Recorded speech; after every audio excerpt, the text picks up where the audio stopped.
Yeah. Simply ball dropping. What's up, family? K-Sap, we up. Ain't no stopping. I'm simply ball dropping like it's New Year's Eve, making you haters believe I'm the MVP. Ask Mr. V and R&B, they do all sports, whether it's on the field or the court, from the arena to the ring. What? You wanna swing? I rope a dope like the one on this boxing thing. That's a punchline.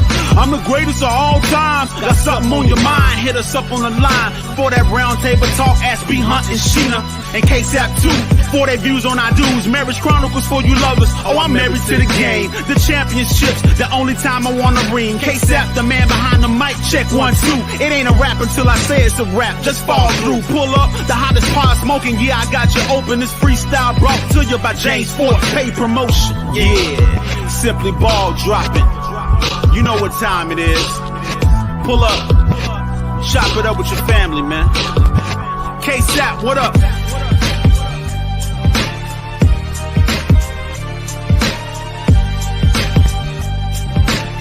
And now, your host of the Simply Ball Dropping Podcast, the man behind the mic, K-Sap.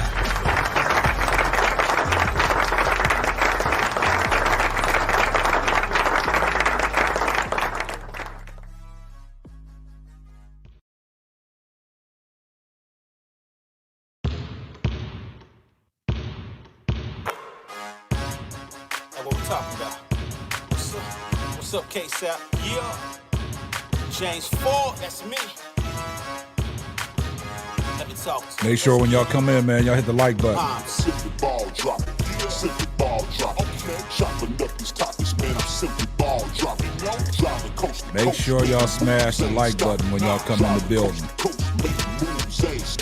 Hey, let me put you on game. These other podcasts, Y'all know I don't go live this early. but ain't repping the same. Oh, we going live early today.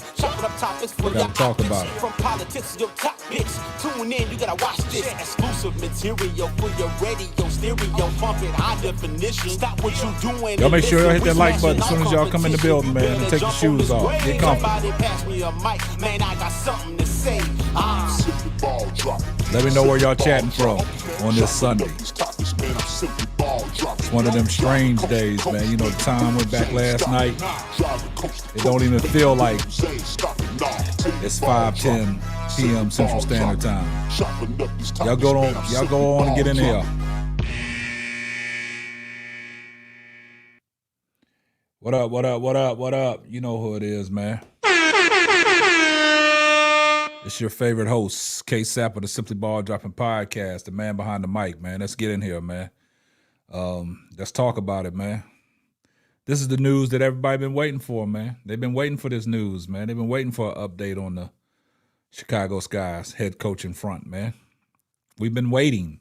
We've been waiting patiently.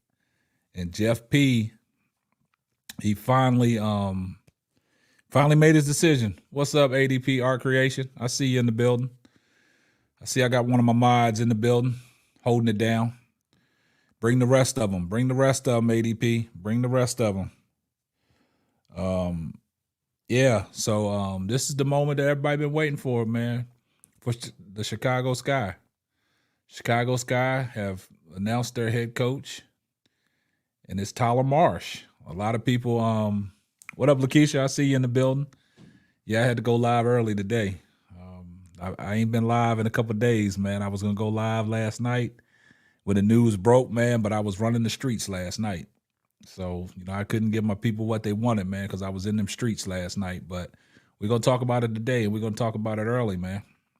A lot of people said, you know, I did a video today, you know, on what he brings to the table, you know, because there was a developing story that resurfaced online about Tyler Marsh. You know, it's a lot of tweets, old tweets that he had.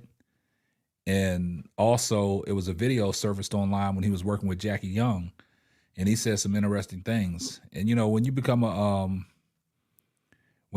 head coach, man, you know, a lot of things, they dig a lot of things up out of the woodworks on that coach. And that's what's happened with Tyler Marsh. A lot of things that he has said in the past has came to light because now he's the head coach of the Chicago Sky.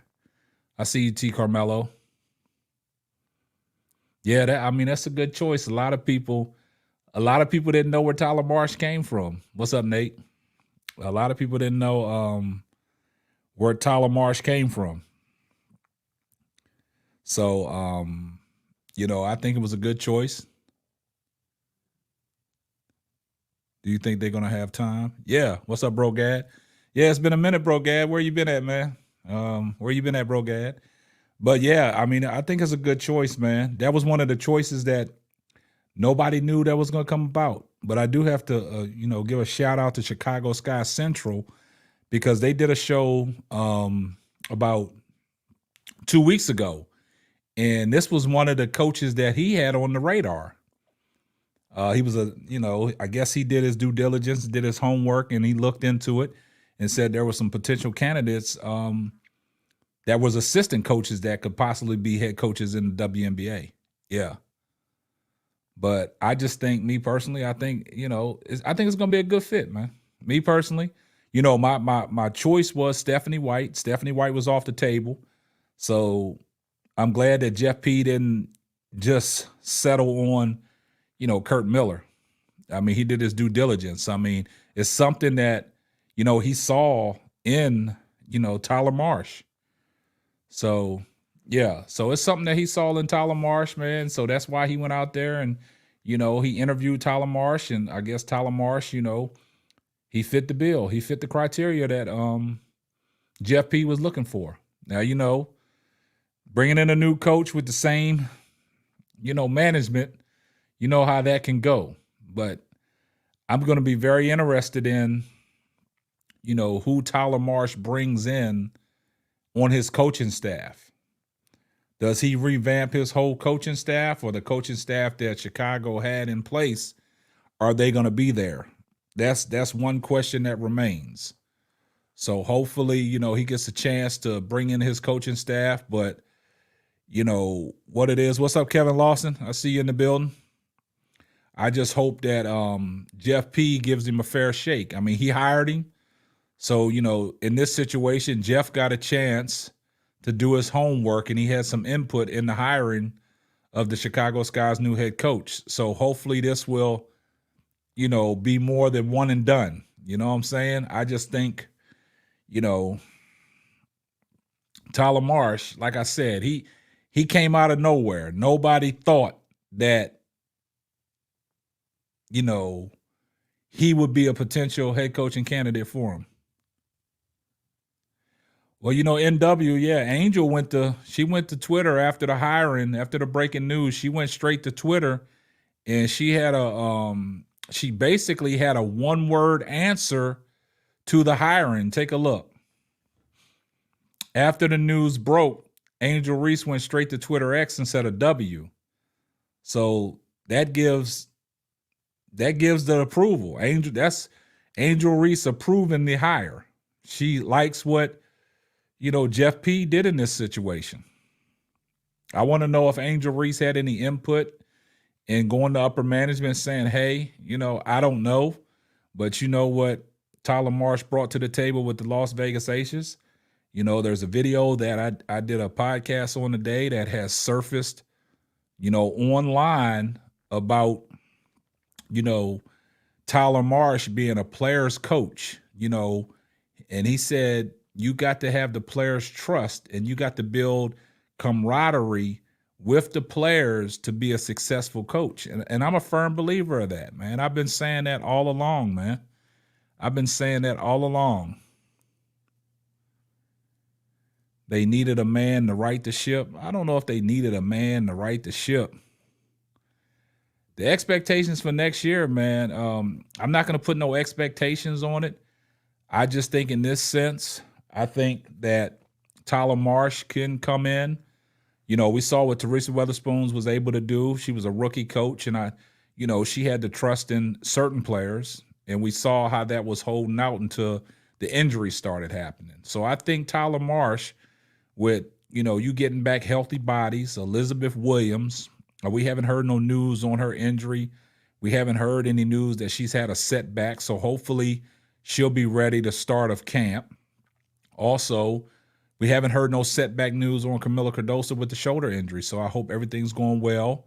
And if anything has happened to Angel Reese, we would hear it in the news on that wrist. So I guess she's on schedule, and I guess she's, doing her rehab the way she's supposed to do it because there's no setbacks on that. So I think in this situation, you get back to healthy bodies and you get back to core of your team, and you bring in a coach that, loves to work with the players, because he was a developmental coach for the Las Vegas Aces. I mean, he took Jackie Young by the hip and really developed her. And that was a good thing. What's up, bro, Claude? I see you in the building, bro. Edward T, I see you. I see you, Superfly. What's up, Superfly J? I got my members in the building coming in, rolling in strong. Y'all know KSAP don't go live early in the evening, man. But, I didn't go live when the news broke because I was running the streets yesterday, like I told half of y'all before majority of y'all pulled up to the chat. But I'm here now, so we're going to talk about it early, and I appreciate all the support for people, joining the live this early in the evening. Like I always say, you could be somewhere else, but you're here rocking with your boy K-Sap on the Simply Ball Dropping podcast.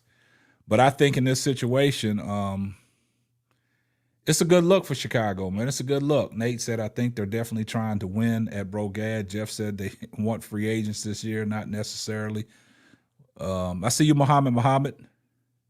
Here comes the money. You know what I'm saying? Hey, well, bring the money on, man. Where them super chats? Tell them. Get them super chats in, Muhammad. Tell them. So y'all can hear, here comes the money. Aunt Dix, what's up? I see you in the building. I see all my members in the building.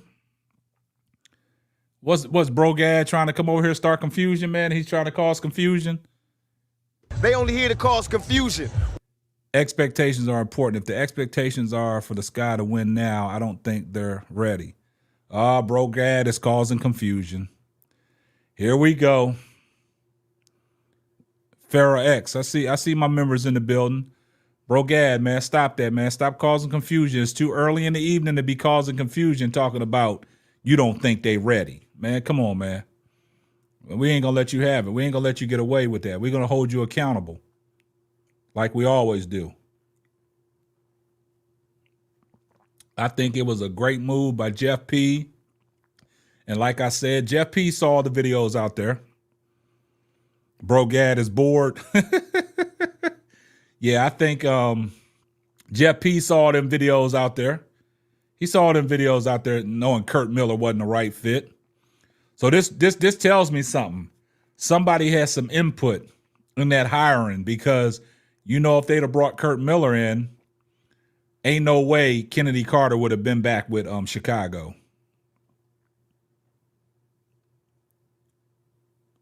See, there y'all go. Talking about Teaspoon got caught up in AR. Man. They only here to cause confusion. Y'all like to say anything y'all want to try to make Angel Reese look bad. Man.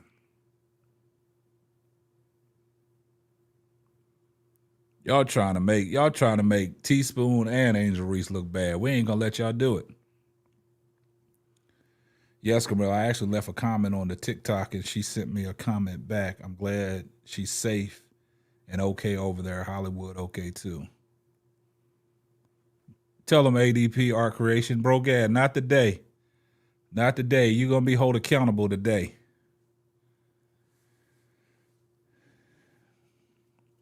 Yeah, they just spewing narratives. That's right, Superfly J. Tell them. That's what they do.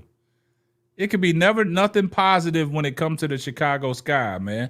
When we break the news on Chicago and we talk about Angel Reese, people come up in the comments and always talking about why we talking about Chicago Sky, why we talking about Angel Reese. We hear all the negativity, man. We ain't going to let that stop us.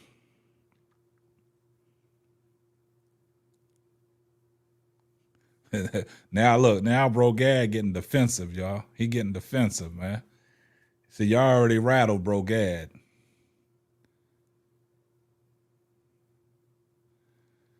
That's all it takes. We know how to rattle Brogad. Expectations is, man, Chicago Sky is going to be all right, man. They're going to be all right, man. Angel Street was from the muscle. They barely gave her the ball. Thank you, Edward T. Yeah, but I think it's a great hire, man. I think it's a great hire. It's something that, you know, a lot of people didn't expect because there was other coaches out there. Like I said, I thought it was going to be a coaching carousel. I thought the coaches that got let go would be replacing other coaches in their head coaching seats, but that goes to show, I think Chicago went outside of the ordinary and did their due diligence, man. Man, shout out to Nate. He just became a member of the Simply Ball Dropping family, man. I appreciate you, man. Shout out. Hey, Reddick Milky Way. Them CC fans keep big up and Camilla just because they want to down Angel. You know how they do. Lakeisha Green said, this is just the first piece of the puzzle for Chicago. Now we need to draft well and attract free agents. That's a good statement, Lakeisha. But my thing, Lakeisha, I want to ask you is, does Tyler Marsh get to bring in his own coaching staff? That's what I need to see. Does he get to bring in his own coaching staff? Or is the coaching staff that was with Chicago last year, some of them stay on board? That's what I'm going to be interested in seeing, man. Because if he can bring in his own coaching staff and put in his system and implement a system that works well for Chicago, Chicago is going to be all right. Chicago will be all right. Because I don't know if you guys saw the video of him, you know, sitting down with Jackie Young. Hey, shout out to Reddick Milky Way for the $2 super chat. Here comes the money.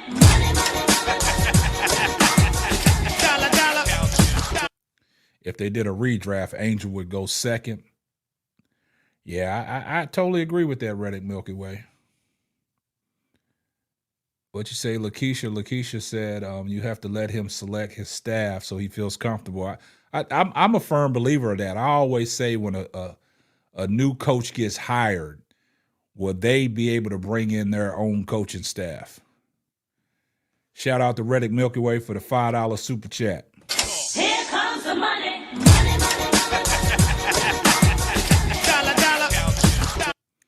She said, hit the like button. Yeah, make sure y'all hit that like button, man. It's very important, man. Y'all be doing me wrong on that like button.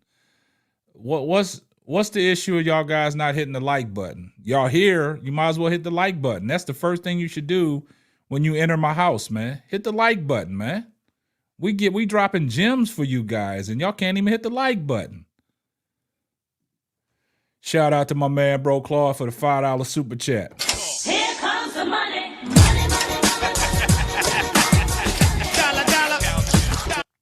He said, very happy with the hire. Angel is happy. We good.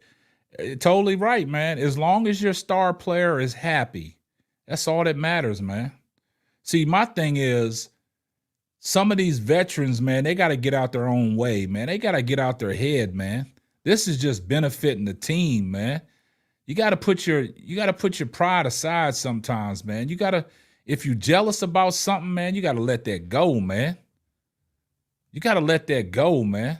I mean, because you bringing in this new coach, man, and you want to get off on a good foot, man. And, you know, I don't think Tyler Marsh has time for any setbacks. He's a player developmental coach, man, and he's going to benefit Angel Reese, Carmilla Cardosa, and Kennedy Carter.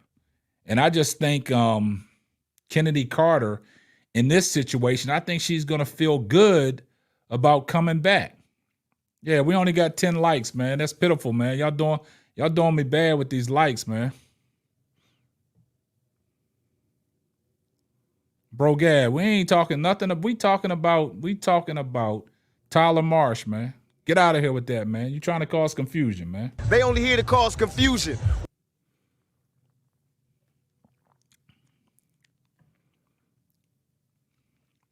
He gonna clean house and keep his core.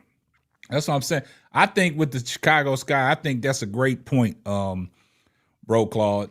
I think they should clean house, man, and just stick with their core.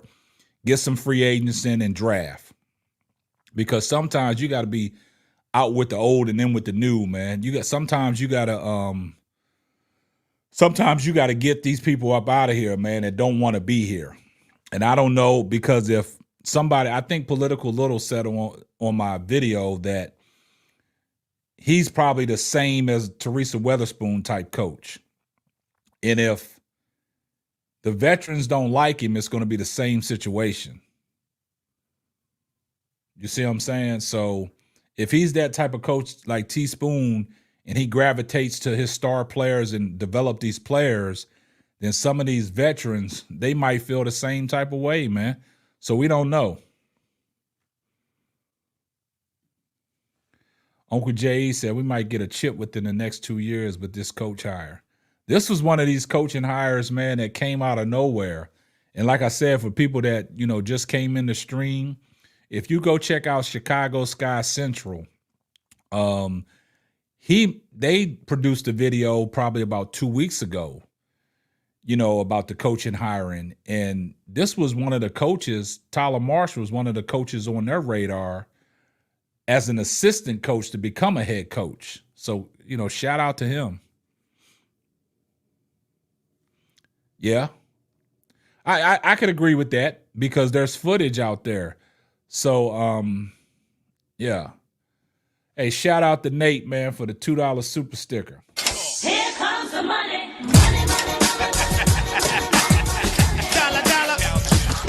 He said, I think it's more about what coaches he chooses. Nate, I totally agree with that, man, because you got to have a great coaching staff. You got to have a great coaching staff around you.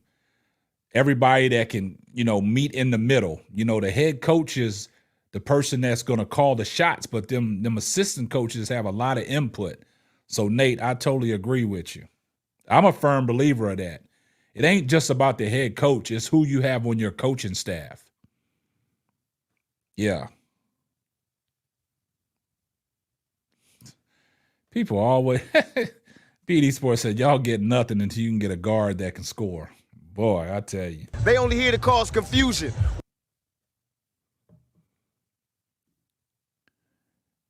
He is the coach they need because Tyler will have several on his team that need to be developed. Each coach is not good. Exactly, Lakeisha Green. And y'all know I talk about it all the time, man.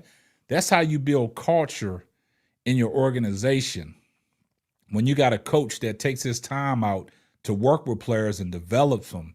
But see, that's what I was telling you guys. The thing about, Tyler Marsh, when he got, announced as the head coach, a lot of things resurfaced. Shout out to my man Tony G for the $2 super sticker. Here comes the money.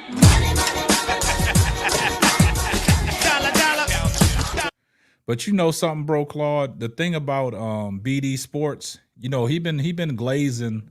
He been talking bad about Chicago all season long, man. So I expect that from him, man. I expect that from him. Yeah.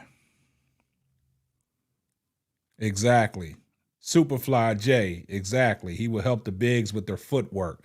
I mean, we seen the reports out there. Bro, Claude, you know what they do, man. They only here to cause confusion. Yeah, I think that's going to give us a great path to re-sign Kennedy Carter.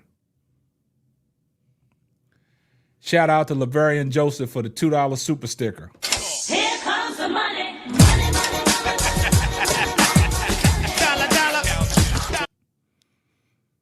Yeah, I appreciate that, Laverian Joseph. I think this might be your first time, in the chat and in the channel. I appreciate the super chat.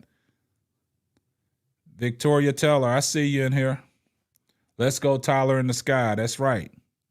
Yeah, he's a fan of Angel. And see, like I was saying, the thing about Tyler Marsh is y'all see what happened. As soon as he was announced as the new head coach of the Chicago Sky, you see what happened. Everything that he did in the past surfaced up. Hey, shout out to Victoria Teller for the $2 super sticker. Here comes the money.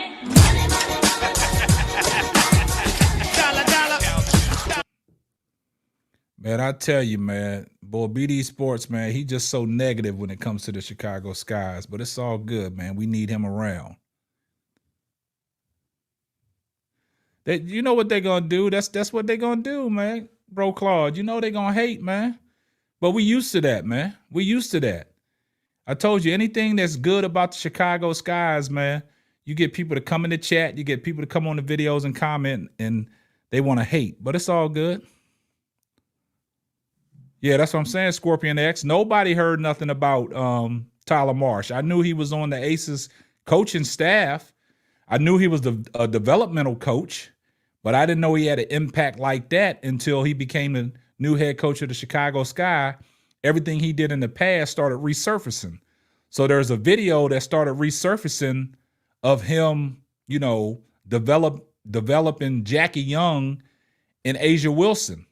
And Asia Wilson and Jackie Young has nothing but positive things to say about Tyler Marsh. I had that video on the channel. I mean, I'll pull the video back up for the people that ain't seen the video. I'm not worried about BD Smith, T. Carmelo. He's just a troll sometimes. But yeah, I'll bring that video up that I did earlier so people will have a better understanding who Tyler Marsh is. So let's go ahead and I'll bring it up. Let's take a listen.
Money you can put on that. But that's the beauty of being able to be. Now y'all see that, man. That's very important, man, when you got a head coach that comes in, man, and wants to develop his players. He sees all the potential. If y'all go back and look on the internet is on fire, man. Look at all the tweets that Tyler Marsh had when he was talking about Angel Reese, talking about you can't teach her rebounding. You can't teach her offensive rebounding. You can't teach her high motor. You can't teach her defense. That's already in you. So that is what it's all about, man. And I think, you know, with him coming in, I think it's gonna be great. Exactly, Lakeisha. You know, it's certain coaches can unlock certain players' potentials, but some players can be held back because they don't want to listen, thinking they can do things on their own. And that's what I'm talking about, all these veterans that the Chicago Skies have. They never bought into Teresa Weatherspoon's system, so they thought they could do things the way they wanted to do it, and you see what happened, man. That's right, Laverian Joseph. Yeah. What'd you say, bro? Bro Claude said they just mad the news clicks, magazines, appearances. That's all it is, man. You know what we deal in. Yeah, you know what we go through over here, man. But we keep grinding, man. We keep rising above the ashes, man.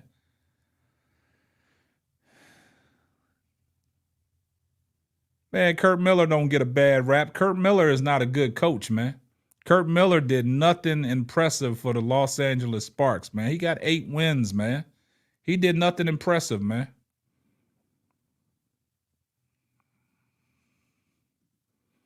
Angel and Carmelo gonna be different next year. Totally different, man. They're gonna be totally different. I just think in this situation, man, when you got a player development coach, man, it takes time to work with their players, man. Thank you, Lakeisha. Kurt Miller don't connect with his players. You know what I'm saying? Shout out to Sharisa Day. Sharisa Day. I don't want to botch your name up. But shout out to Sharice for the $5 super chat. Here comes the money. The Jesus. Sharisa the Jesus. Sharice the Jesus. There you go.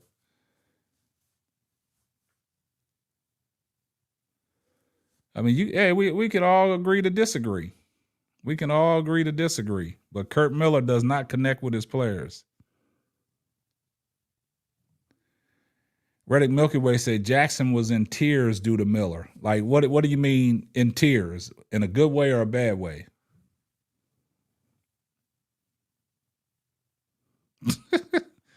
Superfly J, get him, Superfly J. Chandra Smith, what's up, K-Sap? I like what I'm hearing from that. Yeah, that's what I'm saying. That video is very inspirational. Very inspirational. That's good to know that, you know, players, the coaches that come in. So based off of what we've seen from that video, and like I said, Jeff P had to do his homework. Jeff P, people had to be in Jeff P's ear. They had to be.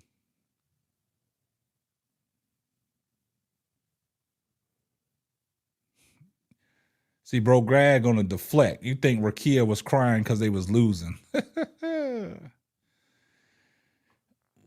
What's up, K-Sab? I hope all is well. Now you have a coach who would like the Sky to pick up in free agency. Well, I'm not right now.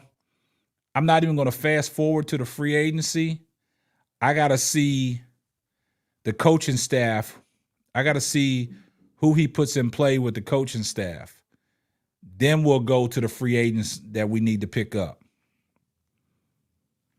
Shout out to Reddick Milky Way for the $2 super chat. Here comes the money.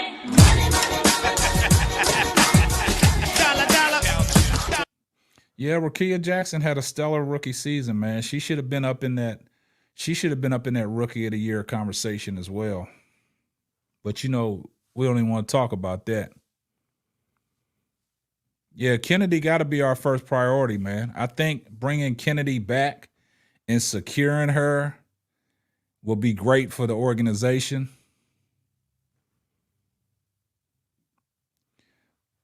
Look, Keisha said, bottom line, Kurt Miller didn't believe in Rakia. You think Kurt Miller didn't believe in Rakia? Wow. I mean, you know, everybody has their own personal opinions about Kurt Miller. I just don't think Kurt Miller was a great coach, and it showed last year with the lineup and the personnel that he had for the LA Sparks and only to win 8 games, man, showed me something was off. It probably showed me that some of them players did not relate to Kurt Miller. Not saying Kurt Miller is a bad coach overall, but from what I saw last year, something just wasn't right. Something just wasn't right. BD Sports said Kurt was holding back Rakia. And that possibly could be the case. But from what I saw at Kurt Miller, I know in the past and in the previous, Kurt Miller has done an exceptional job. But what he showed me when he was coaching the Los Angeles Sparks, he didn't move the needle for me, man. And as bad as a lot of people wanted to talk about Christy Sides, I thought Christy Sides was an exceptional coach. That's just me personally. I mean, you can agree with me or disagree, but your opinion is not going to make me change what I think of Christy Size. I think Christy Size just got a bad rap because of who she was coaching. That's all that was. Yeah. Did y'all hear that Patrick Mahomes want to invest in a WNBA team? KCMO, the Bucks owner, wants to bid for a WNBA team in Milwaukee now. Lewis could be running for expansion. That'd be a good look. I'm glad somebody agrees with me. Appreciate you, Uncle J.E. But that's just my personal opinions, man. You know, I didn't think Size was a bad coach. I think she got all the flack because of who she was coaching. And just unfortunately, you go 20-20 and you coaching a 500 ball club and you lose your job. I just think that was egregious. That's just me personally.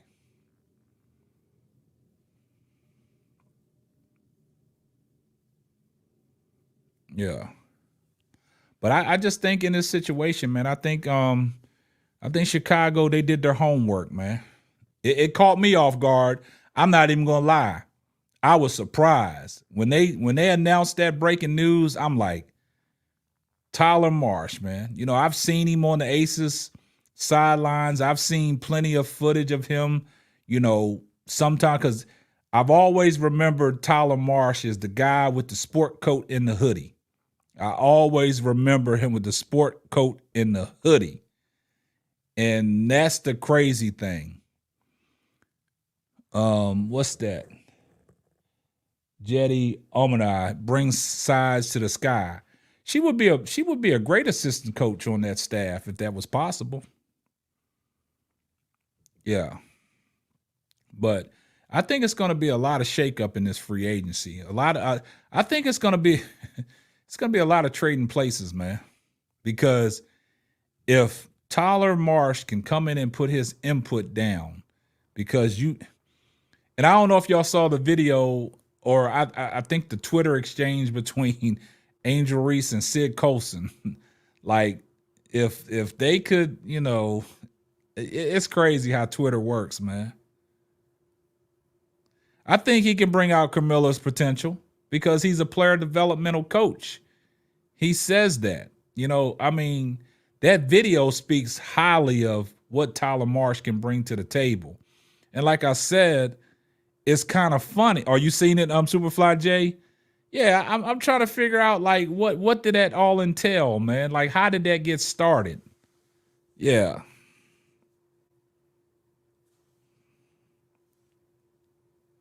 Oh, Christy Sides said she prefers to be, if she prefers to be a assistant coach, man, if I'm Tyler Marsh in the Chicago Skies, I'm reaching out to her. Oh, Sid was crashing out. Why was she crashing out? Because the Aces got that they took Tyler Marsh from the Aces.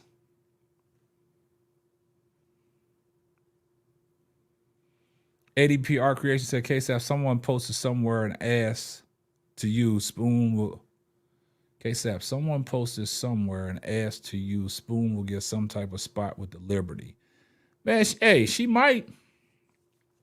I mean, I don't know if that Liberty coaching staff is losing anybody. She might can be a consultant or something. She can be something in the organization. But as far as what just happened? Hold on, Reddit Milky Way, what just happened? Am I missing something? Is Kennedy okay with Reese being the franchise player? It's not about being happy with who the player is, man. It's a team, man.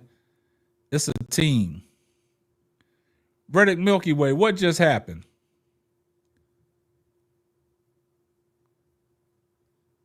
Y'all, am I missing something? We got some breaking news somewhere? Come on, Reddit Milky Way, don't leave me hanging like that.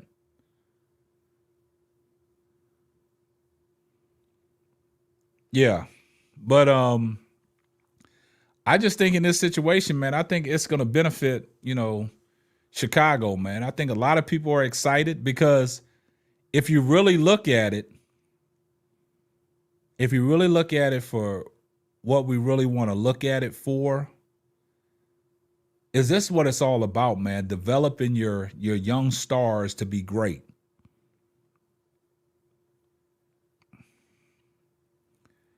I hate to say this. I hate to say this, man, but we all devastated what happened to Teresa Weatherspoon, man. But we got to let that go. That ship has sailed, man.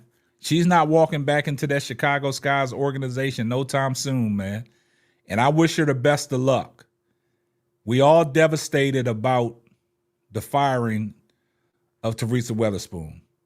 But now the Chicago Skies has a new head coach in Tyler Marsh, and that's what the focus is. I hope Teresa Weatherspoon can land on somewhere, and I hope the New York Liberty open up something in their franchise so she could be a part of, because you know what she means to the New York Liberty. That's why she was so emotional at the championship game.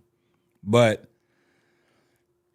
yeah, Superfly J, life goes on, man. I mean, she's not walking in that building no time soon, man. So we paid homage to her. We all love and adore Teresa Weatherspoon, man, but that ship has sailed. Shout out to Reddick Milky Way for the $5 super chat. Here comes the money. Money, money. Sid told Angel to have some respect in joking manner because they just lost him. Also hit the like button. Appreciate that. Yeah, that was kind of funny to me, man. I didn't know what that was all about. I didn't want to make too much about it, but I'm glad y'all clarified that up. I'm glad that y'all hit that like button. Chandra Smith, man, is this the first time that you've been in the stream? Is this the first time you've been in the chat? Let me know. Because, you telling people to hit the like button. I think I need to make you a moderator. Just let me know, is this your first time being in the chat? And if this is your first time being in the chat and you're helping me out by telling people hit the like button, I'm going to make you a moderator. So let me know.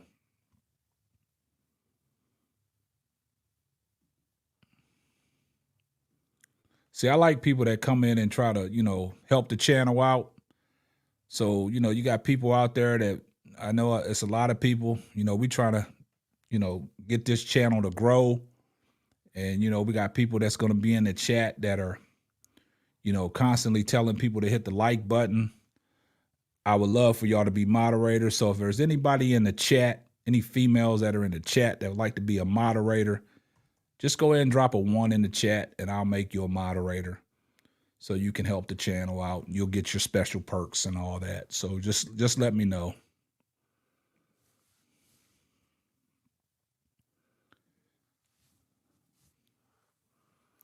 Yeah. Yeah, so the poll, man, we got over 100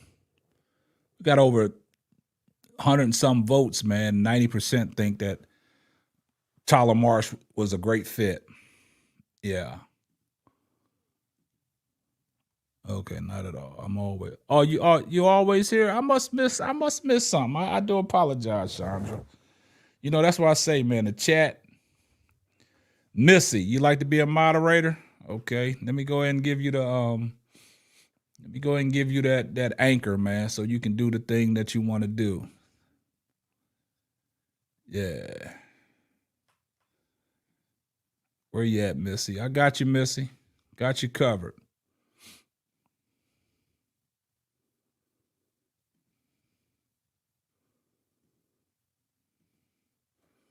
All right, Missy, you're now a moderator. Do your thing, man. You got special perks. Yeah. Okay. You right, Shonda. That's my bag, man. I might have been drinking too much last night, man. My memory must be kind of jacked up.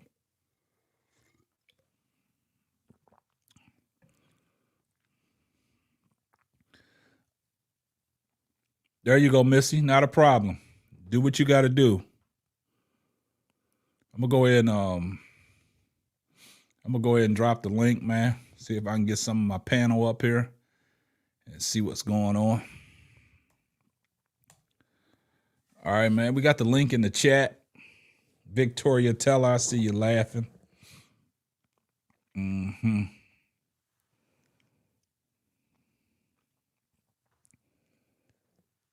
Me, myself, and I see you.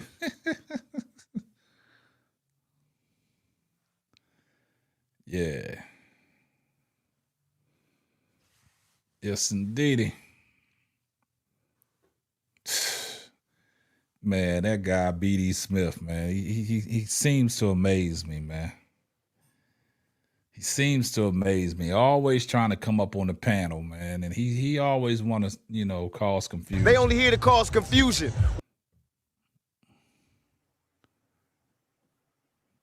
What's up, bro, Claude? What's up, my brother? Man, what's up, baby? What's up? Yeah, I'm listening. Hey, Keisha Pooh, what's up? What's up, Keisha? Hey, what's going on, everybody? Man, I Keisha. had to come on early today, man. I was in the streets last night, man. I wanted to come on when the news broke, Right. but I was running them streets last night. My brother came in town from home, man. So me, my wife, and my brother, man, we've been running the streets. So I said I'm gonna come on early today, but I'm excited. I'm excited about the news, man. See, man, now we got to bring these trolls. I'm gonna bring these trolls up on the panel. Go on, bring them up here. I'm gonna bring them on. I'm gonna bring the trolls up, man. Oh, I'm bringing the trolls up, man. I got all the smoke today. I'm gonna bring the trolls up, man. I got all the smoke. First of all, I am nobody's troll. You're a troll, I'm spitting man. facts. You ain't spitting I no watch facts. basketball. Your facts ain't facts, man. These are facts. You in here trolling, if man. the Skies had another guard that could open the floor up, every time we Angel say Reese anything, would have been averaging 20-10. Camilla would have been getting 15-5. All they needed was one person. And they had that person when they had Marbury. But Kennedy Carter and Marbury just didn't mix well. That's not their fault. Some players just don't play well together, even though both of them can score the basketball.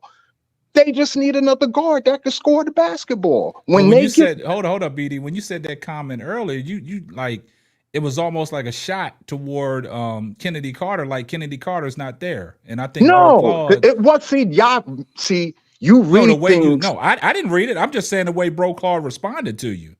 Like, he said, don't you forget Kennedy Carter. Who is Kennedy Carter? But I had to remind you that wasn't in your response. So that's what I'm saying. That's what I was getting from it. I was just basing it on you didn't say what you said. Now it's a better understanding. Yeah. But we didn't need Marbury. Why? Because we don't need a person that is hot one day, cold the next. 2 games, hot another game, cold for 3 games, hot another game, cold for a game. The inconsistency. Well, if you read the chat, I specifically said they just need another guard who could consistently score the basketball. Who's that guard? Man, that's a good question. We can't talk about Mabrey no more. She's not coming in that building. Yeah, that's a good question. I mean, there's a lot of free agents out here, but for me, I would get the girl from the wings, Sabali, I think her name is. Yeah. She get right.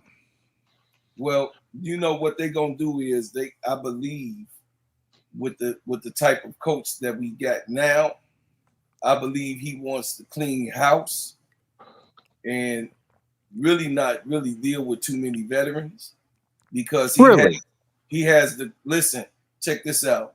His core would be Kennedy Carter. You forgetting Adewale.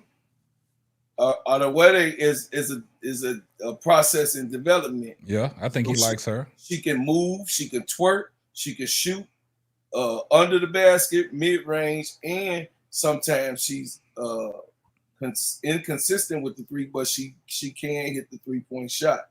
So all she needs is a little bit of more development. She's very, very young. We want a squad that's young, that's under management, and goes with the flow of what we're trying to do in Chicago in order to win.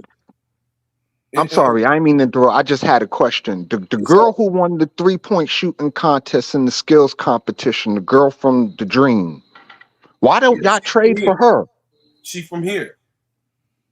Yeah, she from here. She was a great high school player. The thing is that he from what I understand, he don't want a lot of veterans to come to this. Jeff P don't want a lot of veterans to come to this thing. And I believe that he's going to also get rid of D. Evans also. I don't know. I think Evans is his girl though. No, I believe that he gotta up. She wanted to leave though. No, she probably not good being there anymore because she expressed the fact that she wanted to leave. So if you was Jeff P, you were always up her. You know why? Because you couldn't get trade nobody. Value. Good trade value. Get nobody for her last year. Yeah. No one wanted her. No one wanted her on the squad. No one. So hopefully, Dana do stay in the league. But I'm just saying, she's not that fit that we want. Yeah. We want size. We want people with size and can handle that ball. You know what I mean? People like Tasha Cloud. You know what I'm saying? People we only need a point guard. We don't need really a masterful 3-point shooter. This is not how this team is ran. This team is ran inside, outside. So that means that you got your playmaker, which is Kennedy Carter. So you ain't got no problem with someone. And then Kennedy Carter proved that she'll pull up from that 3, but she's gonna hit clutch. This is what I love Kennedy Carter. She a baller for real. This is what I say, bro, Claude. I don't even really want Kennedy Carter to focus on being a point guard. No, I need Kennedy Carter to be the scoring guard because she got a lot of tools in her tool bag.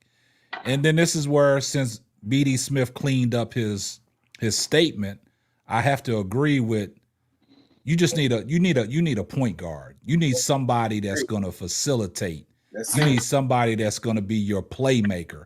I don't want Kennedy Carter to be the playmaker for the Chicago Sky, because if you asking her to be the playmaker for the Chicago Sky, it's going to take away from what she's doing as a scoring guard. Absolutely. We don't need that. And then to another point that you said, bro, Claude, is I totally agree with some of the old veterans on the team. They got to go because we saw what happened last year. Toward the end of the season, the jealousy started coming out. We don't need that. Yeah, we don't need. Well, don't get rid of Izzy. I think Izzy is good for y'all team. No. The only one I would keep is Elizabeth Williams. Yeah. Izzy got to go. We got Liz. We got Cardoso. We got AR. She just need a backup, and Harris is not the one. K-Sap could tell you that I was rooting for Izzy even in the beginning of the season. Yeah, he was. And the thing is that Izzy mentally is not here in Chicago. She's not here. You know what I mean? And this coach is the same as Spoon, but better. Yeah. You got what I'm saying? But I think Dana Evans put Izzy in a bad situation, man. So now you probably have to let that walk as well. You know what I'm saying? It's very sour right now. You know what I mean? Even in these streets. I'm in Chicago. Nobody, like in the barbershop, they was talking about Izzy. I was like, I was really surprised because I think Izzy, you know what I mean, mid-range and then under the basket is she's solid. She's solid. Yeah, that's what I'm saying. Izzy's a solid player now. I think it left a sour taste in a lot of people from Chicago. I'm telling you, in the way Dana Evans, brought her into a situation at the end of the season that had a lot of stuff going on with Teresa Weatherspoon, and we don't know what went on behind closed doors, man. But it's an awkward situation. We know K-Sap. I know, but she thought that you hear me, Keisha? She thought, Izzy really thought that she was finna start. All right, hold on once, bro, Claude. Hold on once. Shout out to Reddick Milky Way. Here comes the money. Said Izzy weak sauce. She let Dana gas her head up. That's the problem. I think she's so, I'm not going to call the chick weak-minded, but she let Dana Evans, basically what Reddick Milky Way is saying, gas her head up, man, and it's gonna. I don't think it's gonna end the way. Yeah, fell out with AR during the season. Yep. her and AR was hanging, and then a couple of friends and these other friends was making comments. Yep. Izzy make, you know what I mean, let something spill out on a live chat. Yeah. You know what? Bottom line, Dana Evans gassed up Izzy to let her know this when AR went down, that this was her time to shine and show everybody that she was better than AR. And when it went bad, it went bad. It went bad. Yeah, it went real bad. But you know what happened though, Lakeisha, when it went never bad. got into that whole thing with Dana Evans. She should have just played her game and left Dana Evans with her own grievances. But see, that made it look even worse, Lakeisha, because when she gassed her up when Angel went down and said, "Okay, it's your time to shine," and she didn't come to the forefront and didn't take advantage of it, right? So that made her look bad in one sense. The same way with Dana Evans. You know, her agent went on Twitter, went on a rant. She didn't help her case out by getting put back in the game, and she couldn't perform. So the thing about it is Dana didn't hold herself accountable for her bad play. Then when the rubber met the road and in the post-game press conference, that's when they started getting emotional, blaming it on the fans, and things just turned out bad. You see what I'm saying? So here's the thing. The coach that you got now. Go ahead. I'm sorry, ma'am. No, ladies first, please. No, I was just going to say that fan component is what turned the fans against Izzy. That's why she broke Claudia's hearing that in the barbershops. It's because she blamed the fans instead of just talking about her play. Yeah. I totally agree with that. Let me hear what Bro Gad got to say. What's up, Bro Gad? Been a minute. Yeah. Okay, so I asked a question in the chat, and everybody's saying I'm trying to cause confusion. So y'all can just talk and glaze your new coach, who I think is a great hire. But I realize this ain't a platform for asking questions, because if I ask questions, people can get upset. Okay, fans happy, they got their coach. So let me not spoil the mood. I'll just let y'all keep talking, all right? No, Bro Gad. What's the question, Bro Gad? What's the question, man? What are the expectations? Simple question. What are the expectations? So why are you getting in your feelings because they started coming at you? Expectation. Now, that's the thing. That's a straight. Thank you, Lakeisha. That's a straight up answer. So what? My thing about it is, Bro Gad, what you getting upset for, man? Why you getting mad at the chat? Because when I asked KSAC, you were the one instigating. When I asked that question, you was like, "Oh, man, how many times have you been on this platform, man? How many times have you been on this platform, Bro Gad? Come on now, man. You know how don't things feel go bad. over I here, cause man. confusion all the time. Apparently, you gotta take it with a grain of salt, man. You know the procedures, man. Come on, Bro Gad. Don't do that to us, man. Now you acting brand new. Yeah, you know what, Bro Gad?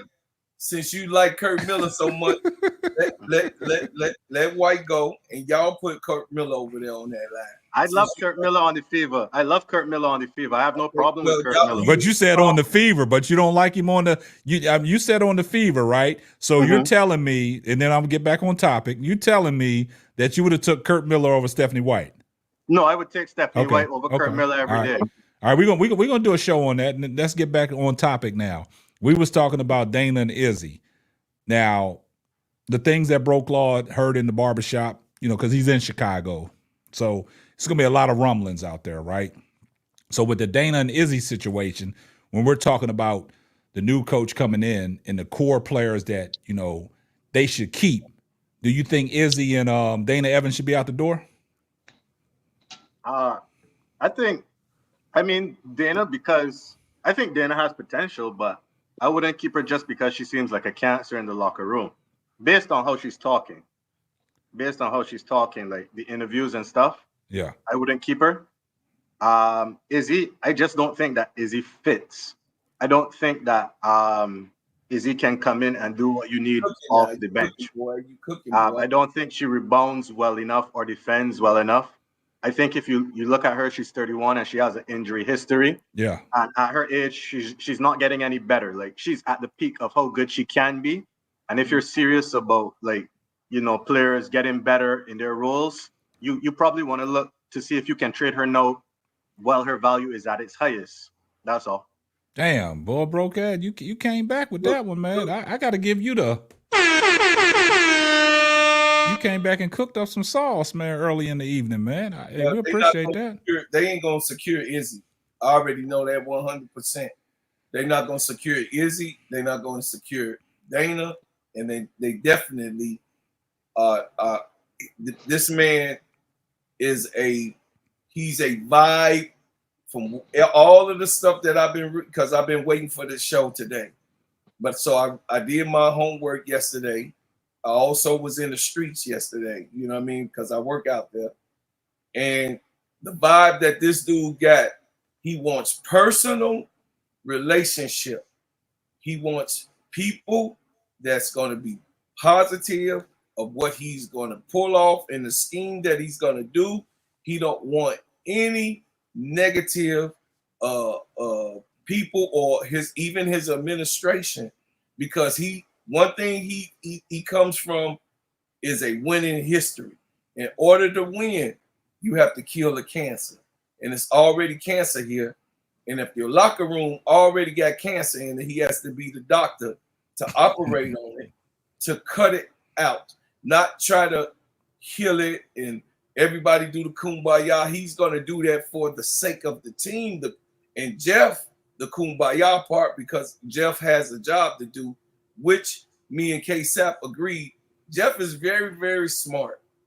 He's very, very smart. And everybody gives, what I read about Jeff P, is that everyone in the league respects Jeff P.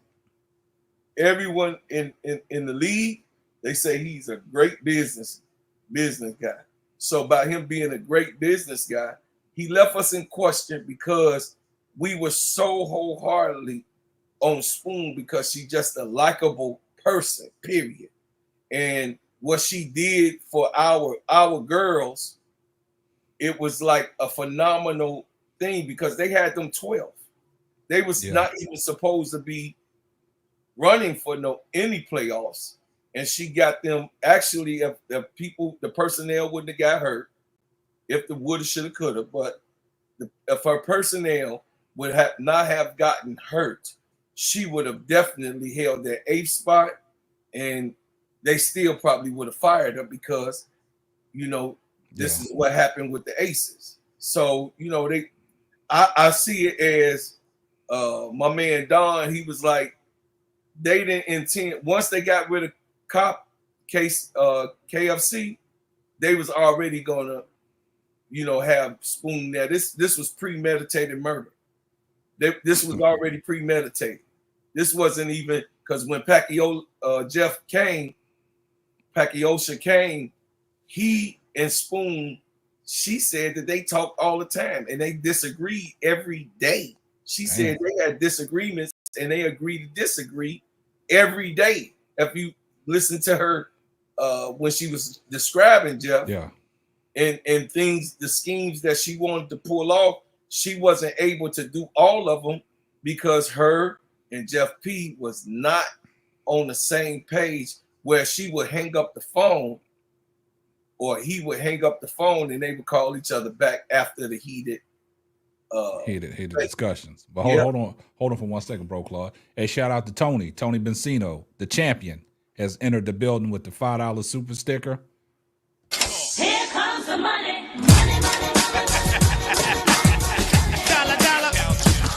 And I'm glad that you said that, bro, Claude, because I've always said it. Y'all heard me say it. What don't come out in the wash will come out in the rinse. Yeah. And see, it's funny, like when these situations go down, when you fire your head coach, right? Now there's going to be, then we'll start finding out little small things on what has happened, right? So basically what Bro Claude is saying, a lot of stuff has resurfaced about the conversations between Jeff P and Teresa Weatherspoon. And now we can understand, what kind of relationship they had. If you didn't agree on nothing and you're pushing back your general manager, that's a bad look for you, because when it all fails, they're going to get rid of the head coach before they get rid of the general manager. Right. They started off the season hot, KSAP, because KFC was traded. That was Jeff P. KFC and the one of the boards, some of the boards, they agreed to go and get more for what they were bringing in. So they did expect great things to come out of here because they had Mabrey, Marina, but she did not prove that she could really lead the team.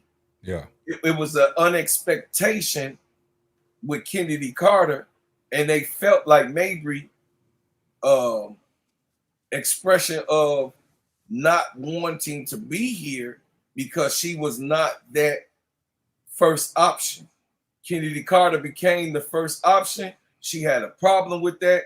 And to prove that she had a problem with that, she was so inconsistent in her own mind throughout these games where Dana Evans and her were close and having their chats. Dana Evans, once she lost her starting position, the murmurs in the locker room was with them three: Izzy, Dana, Mabrey, and the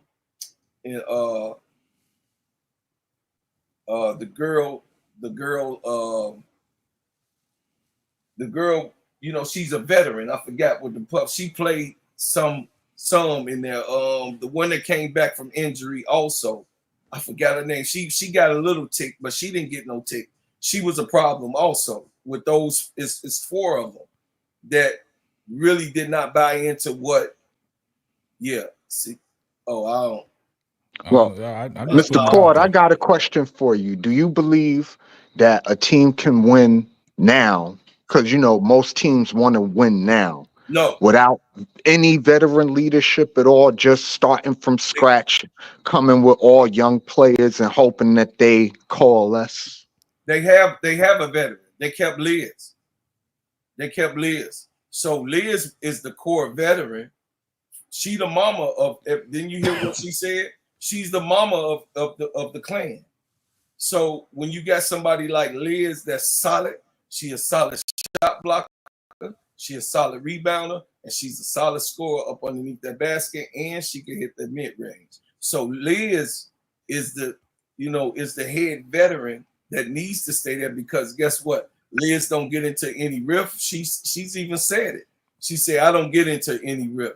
I just come in to do my job, to show, support and to improve the team.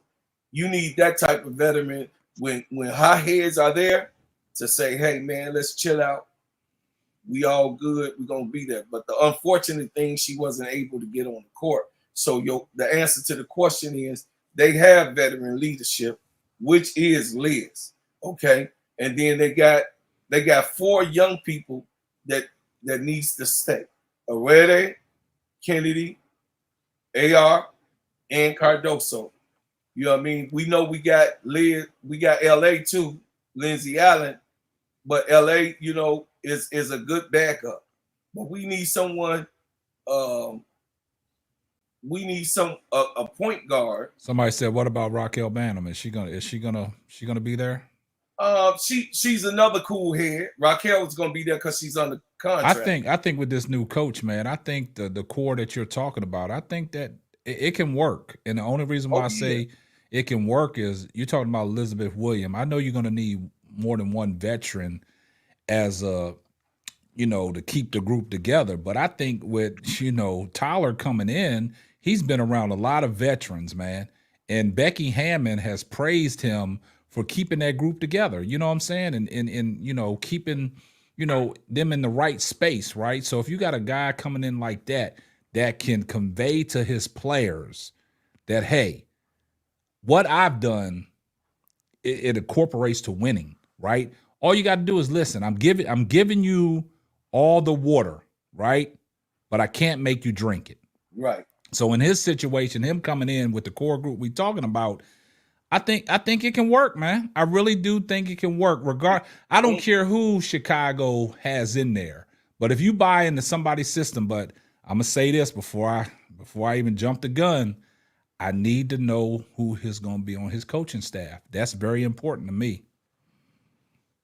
And you know, KSAP, Jeff P knew what leadership he needed immediately because you seen him re-sign Elizabeth Williams immediately after Early. the season. After the Early, season, yep. she was locked in from the beginning. Yep. Nobody else was, but she was.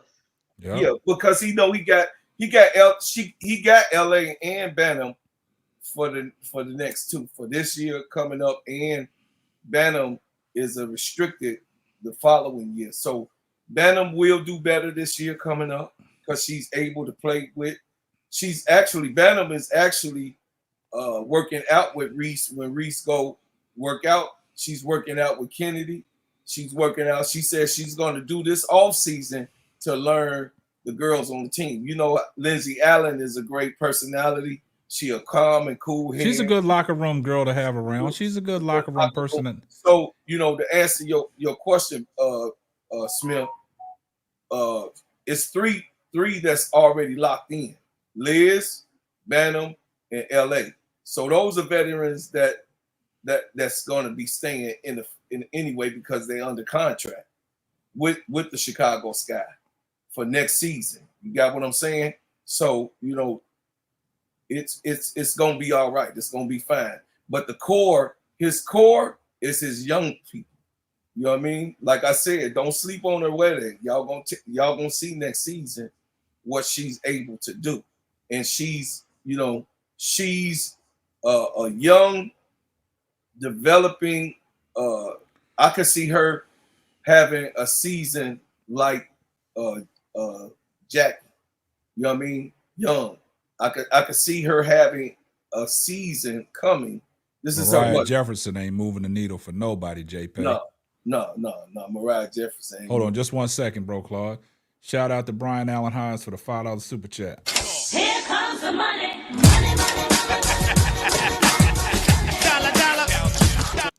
Jap Pagaloshi has to hit on those 2025 first round picks. I totally agree with that. He has to, man. That's make or break right there, man. That'll show me what direction this organization gonna go in. Yeah. Question, bro, Claude. You were saying that you think Michaela can have a season like Jackie Young. Oh yeah, she's capable. She got motion. She know how to move her body.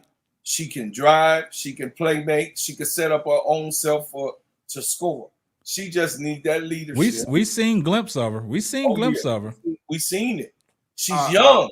I don't know, bro. Like, I mean, I think Michaela's nice, but Jackie Young came into the league a #1 pick off a 2-time winning Notre Dame program. Like, Jackie Young is a very special talent, bro. But yeah, Jackie Young, no disrespect to Michaela, right? Jackie hold Young up. Jackie Young has gave Tyler Marsh all his credit for developing her, man. So if Michaela wants to take a page out of what Bro Claude is saying about being compared to Jackie Young and being that type of ball player, I think Tyler can unlock some of these players' potential. You know, you got to look at some of these situations with players and coaches. Some coaches can hold back potential of players, man. They won't let them. They won't unlock. They won't unleash the beast, right? And if you got a coach that comes in and sees the potential and knows that person has potential, they can bring it out of them. And we got to see that. And from everything that has resurfaced on Tyler Marsh, that indicates that he's that type of person to unlock certain players' potential, man. Oh yeah. Well, earlier I said in the chat that they needed a man to come right the ship. Yeah. I wasn't trying to be a sexist. No, I agree with you on that. I think Teaspoon was too friendly. Now, you know, I've said on this panel before, I love Teaspoon as a player. She's top 20 all time as a player. But she was too friendly with them girls. They were too friendly. Your coach not supposed to be your friend. You understand what I'm saying? Yeah, and I think that they need the testosterone in that locker room to actually put his foot down, one. And two, he's a developmental coach. That's what he did for the Aces. If he develops any remnants of a jump shot for Angel Reese and Camila Cardoso. I'm just talking about any remnants of one. Forget it. Forget it. I think Carmela She's Cardosa gonna does do have a 20 nice and little. 15 But hold and on, 15 and 8. Hold up, BD. I think Carmela Cardosa does have a nice mid-range game. She just don't have the confidence to take it. And you know, Kennedy Carter and Angel Reese was her biggest supporters. You know, telling her, "Hey, you get that shot, shoot it."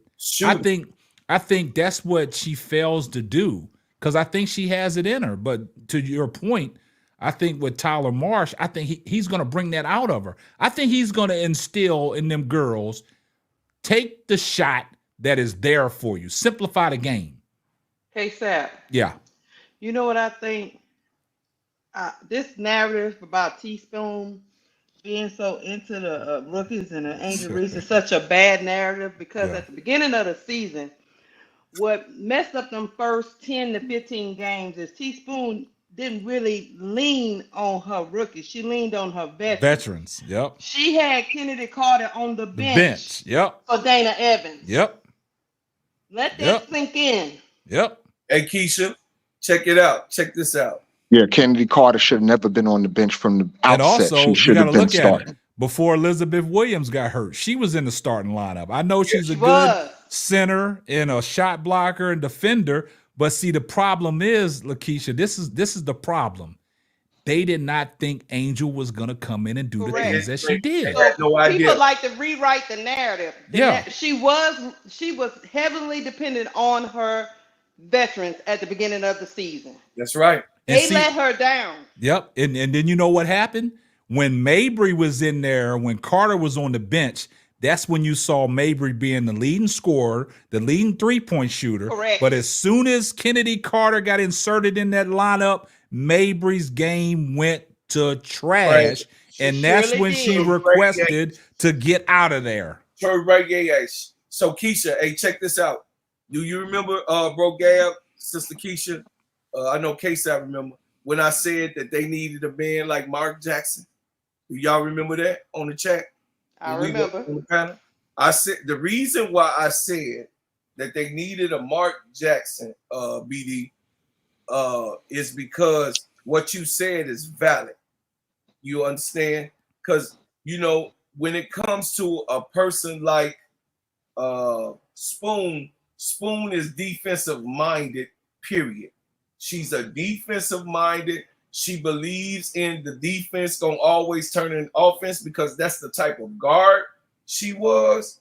But she had to know her personnel throughout the season. And this is why she thought that she had some dogs and she had puppies, you know what I mean, in the beginning of the season with these veterans. And AR was supposed to be cut.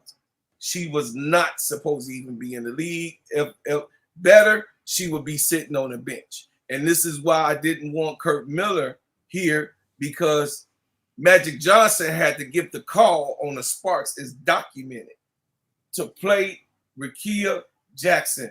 He said that Rickea is the star of the Sparks. He said it, and he made sure that he implemented it in the front office and throughout that team to let her go. She'd been getting set on the Sparks for all the first half of the season. I felt bad for Rickea Jackson because she's an incredible talent, and he was wasting her.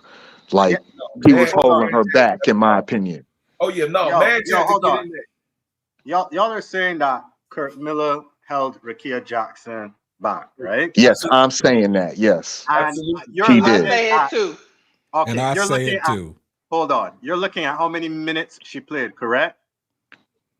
No, in her development and all. I'm glad that you brought up development, because Rickea Jackson, for the first half of the season, was an absolute negative on defense. She even pointed it out herself that she was terrible on defense. She was a great offensive talent, but she had no feel for the game when it came for defense. And what? Well, neither did Hey, Caitlin Clark. hold on. Caitlin Clark Hold ain't on. had no You feel gotta for call. defense You're either, right. but they You're right. left her on the You're right. court. You cooking? I agree. I agree with you. Caitlin Clark didn't have So what any that defense. What mean? do you do with a player who does not have defense? What should you do with them? Tell me Leave what them on the you do. court if they could score the basketball, which Rakia Jackson can do very well. No, bro. No, because we were having this conversation and people were saying that she should get benched, which Christy Sides would do at times. She didn't do it a lot, but she did. But we're not talking about Caitlin Clark. Next. So we're staying No, on the main I thing. wasn't talking about Caitlin Clark He was herself. I'm just talking giving about, you an I'm just example. comparing the situations. It's apples to apples. Absolutely. Caitlin Right. Clark don't play defense, but you leave her ass on the court. Yes, absolutely. Well, hold on. Rakia Jackson's the same thing, in my opinion. Hold on. It's the same reason why you left Steph Curry on the court. He can score. Oh, bruh, like the point is that the Sparks were never in a situation where they wanted to win. They didn't care about winning this season. It wasn't just about giving a rookie minutes. It was about development. Rakia got better as the season So went they along. sacrificed Rakia to tank. Got it. No, It's no. not just about sacrificing. Rakia actually got better as a player. Like you literally saw Rakia get better. Nobody can say that Rakia did not get better. Dog. Did you watch it? Rakia was already good though. Because of experience, not because No, of her Gab, coach. bro, Gab, that's a bad take. Hold on, bro, Gab. Yeah, Rakia was supposed to be starting with Gab. Brink and Hamby for real. That's a That's bad what it take. was supposed to be. That's Bro, a bad take, bro, Gab. The reason why it's a bad take, bro, Gab. Did she get worse? Do you remember draft night? Yeah. Okay. Do you remember what Magic Johnson said on draft night? I'm talking about draft night. Do you remember what Magic Johnson said draft night? I'm asking you, yes or no. No, I don't remember, and I don't care what Magic Johnson said because I watched the season, bro. Hold on. You said no, right? Okay. So since you said no, I'm going to tell you so you could go back and look at what I'm telling you. Magic Johnson said Rakia Jackson was all the Sparks needed, and she's a superstar to come and flare that thing up on the Sparks. That's what he said. They needed Rakia Jackson. So is that all coaches do? They just let rookies play and rookies get better, or do you actually have to manage? No, typically in the WNBA, the rookies never played. This is one of the first years, and I've been watching the WNBA since its inception. This is one of the first years I've ever seen where rookies really played like that. Usually the rookies don't even make the team. Go ahead. Or they ride the bench for the whole year. Oh, you cooking, boy, you cooking. So this year you had rookies. This was a rookie year. He just for got the a different set of WNBA. rules for different rookies. That's what he has. But the LA, but let's be clear, LA was all about Cameron Brink. That's what they were about, because Cameron Brink has the social media following to bring the attention to the team. But talent-wise, Rakia Jackson was supposed to be there with Hamby and Brink. But hold on, what are you talking That's about? what it was supposed to be. Cameron Brink was in the Defensive Player of the Year conversation. No, I get that. Was Look, in the Defensive Player of the Year. I don't care what Magic Johnson said. I watched Rakia Jackson in college. I know she could ball. She was supposed to be starting, period. So what? She can't play defense. Neither can Caitlin Clark. But Caitlin Clark was on the damn floor. You talking about a Detroit girl, bro, Gab. You talking about a girl from the streets of Detroit, bro. I mean, they ball. It would be something if she was on a team like the Minnesota Lynx where they had people ahead of her that was really, really good. But that's not the Sparks. Right. Peely, listen. We're talking about Lexi Brown, man. Come on. Listen, Peely. She ain't better than Lexi Brown? All right, check this out, man. The chat getting pissed off, man. Let's get back to the hiring of the Sky coach, man. Y'all getting off topic. Bro Gad always trying to throw a monkey wrench in the system. Yeah, they only here to cause confusion. Right. I'm just saying, bro, Gab, don't talk about somebody's defense when we know that the cone that's in Indiana is there. I will talk about anybody's defense I care. I don't care. You can criticize Caitlin Clark from now till Kingdom Come. I don't care, bro. I'm gonna roast your players on defense if I feel like. Gonna roast them. What? They only here to cause confusion. Yeah, you only here to cause confusion, bro, Gab. That was a bad. Come on, bro. Everybody can get roasted on defense. Everybody can get it. Everybody can get it. Oh, I bet you the Sky. Listen, I bet you the Sky We going 25 and 15 for the Sky. I'm 25 finna and 15. We going 25 and 15. I'm finna do Charles. I like that. 25 and 15. It's 44 games. It's Not 44 without a games guard, y'all Oh, not. it's 40. It's 44 games. now. Yeah, because of the new team. It's 44 games now. Okay, so I say 27 Y'all not and even 17. 500 without another guard. Nah, don't do that, man. Nah, we not gonna do that, man. We gonna shock a lot of people, man. I hate to tell That's what you. we got them 2 picks for. We got to draft good. That's all. Who y'all gonna pick? What position are y'all in? I know y'all got 2 Olivia picks. Miles, Olivia Miles and Pow. yeah, Pow or Raven Johnson, or Raven. One of those I can take 3. a defensive You gonna player. get, you gonna get at least one of those 3. We need to, that's what I'm saying. I don't think Paul's going to fall that far in the draft, though. You can get Olivia Miles, but someone might pick up Paul before that. But okay, probably so. But if you get a defensive-minded guard, somebody that's going to set the tone on defense around that perimeter, and then you got the backside of Angel Reese and Carmilla Cardoso, I think that'll work, man. I think that'll work. When you got somebody that's willing to go out there and play their position and don't worry about the stats just to make an impact. And I see, and that's the problem what happened with Chicago last year. I think a lot of people got caught up in the stats, right?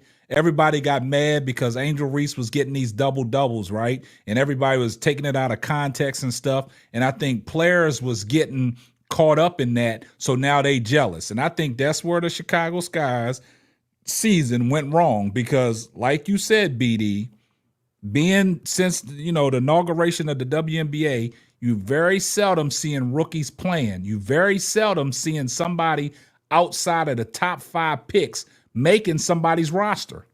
They've been cut and been forced to move around and try to scrap and claw to get on a roster, right? So now that you bring in this rookie class from last year, and majority of them rookies came in and made an impact and started, that's the problem that we have, right? So a lot of these coaches don't trust these young players, right? So now when Angel Reese comes in, like me and Lakeisha always say, they didn't think Angel Reese was going to be this good that quick. So that forced the Chicago Sky's hand to where now you're saying, damn, Kennedy Carter was sitting on the bench. Elizabeth Williams was starting. Dana Evans was starting. Mabrey was starting. Elizabeth Williams went down. Now your full focus is on Angel Reese. Carmilla Cardoso wasn't there to start the season off. But when she got healthy, what happened? T. Witherspoon put her in the starting lineup, right? So now you're asking 2 of your rookie draft picks to go out there and rewrite the ship. So when Kennedy Carter got forced back in the lineup, what happened to Mabrey? Mabrey went from sugar to shit that quick. And then when things didn't start going her way, what did Mabrey do? Let me get up out of Chicago.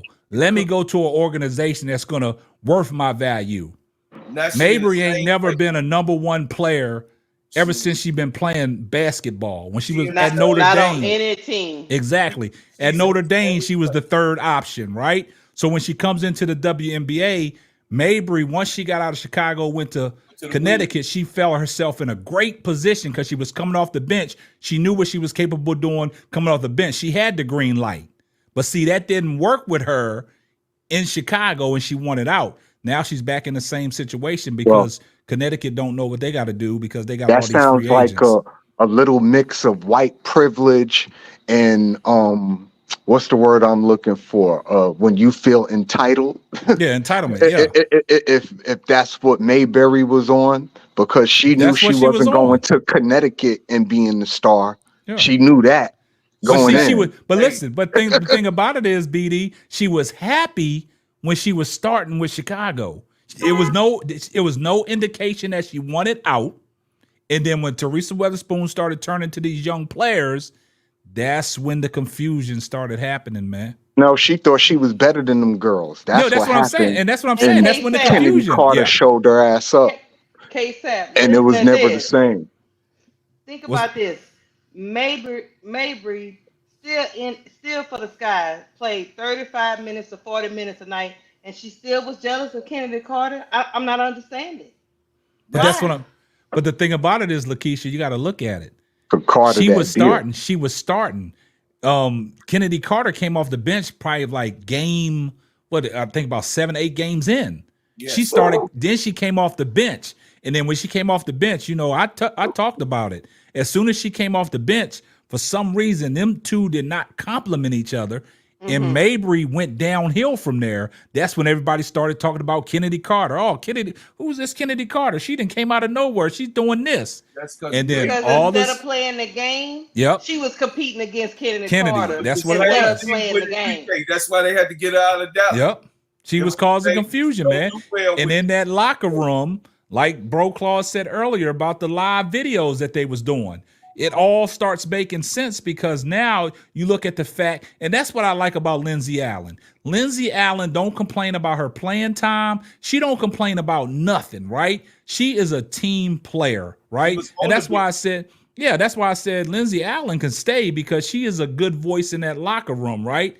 But when we talking about Dana Evans to me is just a cancer. That's just me personally. You know what I'm saying? I think Dana Evans feels like I won a championship with Chicago. I have championship pedigree. I deserve to be in this lineup, but they went in a different direction.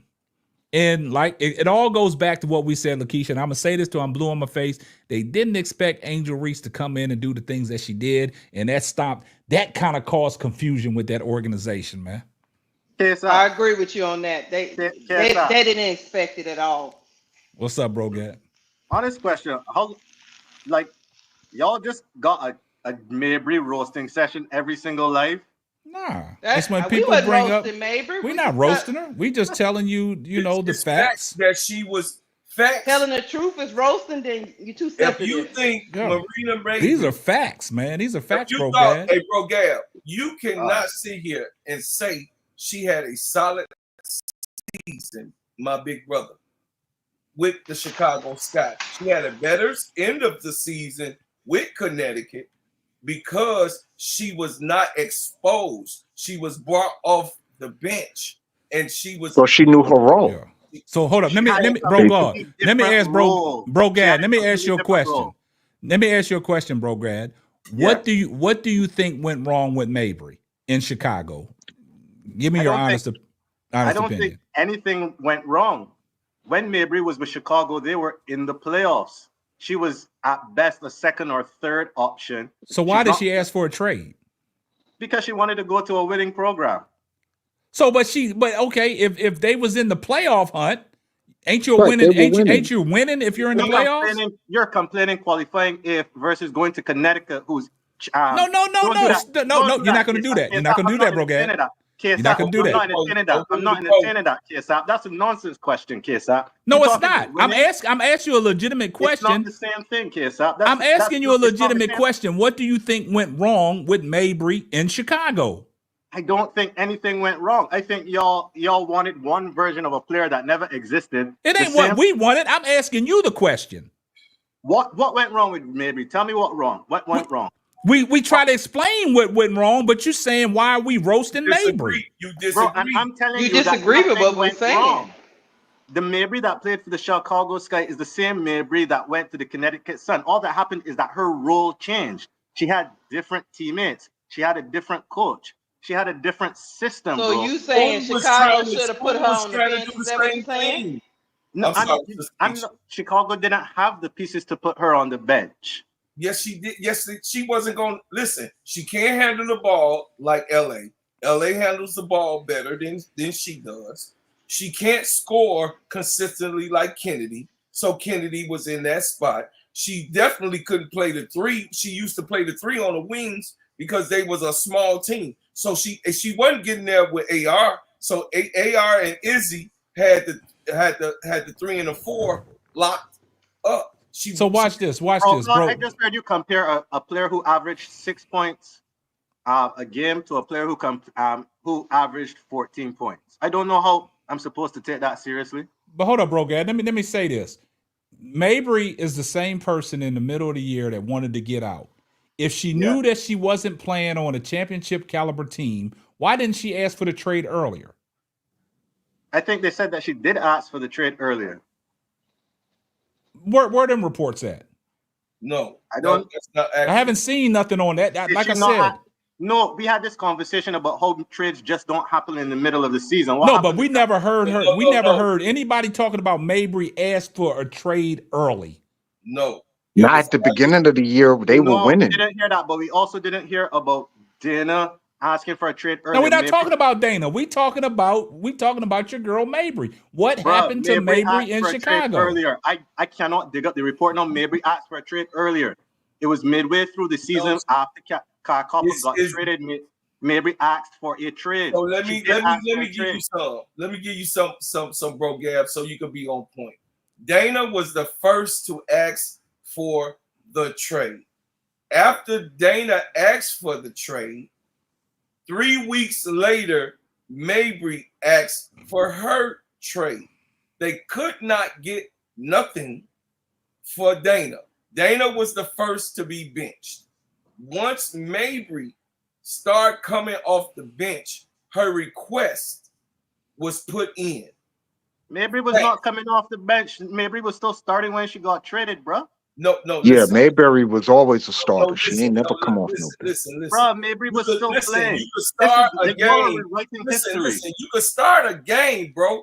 You can start any game, but the minutes that she was not responsible for minutes because Kennedy Carter got the spotlight. Do you understand how much she was on the bench? Do you realize that Lindsey Allen was running the point? And when Mabrey was running a point, she was averaging 5 turnovers a game when she was trying to run the point. So 2 games after that, 2 games after the 2 games, they were 7 games in. 2 after the 7th and the 8th and the 9th game, Mabrey was cooling, heating up that bench. She was heating up the bench because why? She could not run the point. She was not a person to look inside, to throw the bigs the ball. Spoon had to react quick. So she had to go ahead and put Lindsey Allen in because Dana was running a point. She couldn't get the job done. Mabrey came into the spot of the point guard. Did you watch this season? And then Lindsey Allen came in third. She was third. She was third at the point guard. Third. Bro, go read the chat and see who asked and see what they're saying about when Mabrey asked, bro. Like, y'all are rewriting history. We can move on from this point, but y'all are rewriting history. No, listen, Dana, I don't care what the chat said.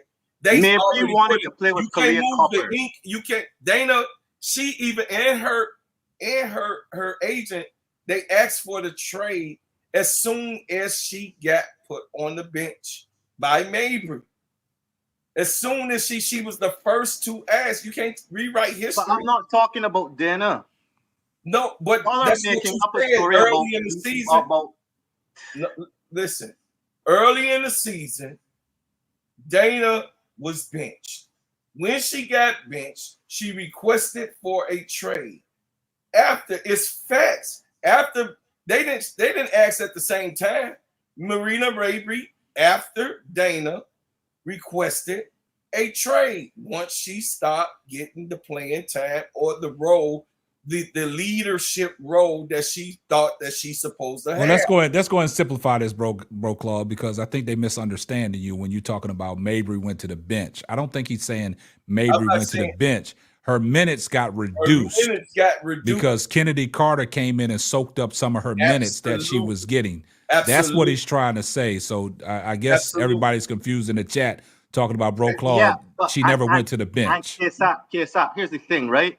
That still doesn't make sense because Mabrey, when she went to the Sun, knew she was not going to be a starter. But you still haven't answered my question, bro Gad. What went wrong with Mabrey in Chicago? Nothing went wrong. The same player that's played for the Sky is the same player that played for the Sun in a different role.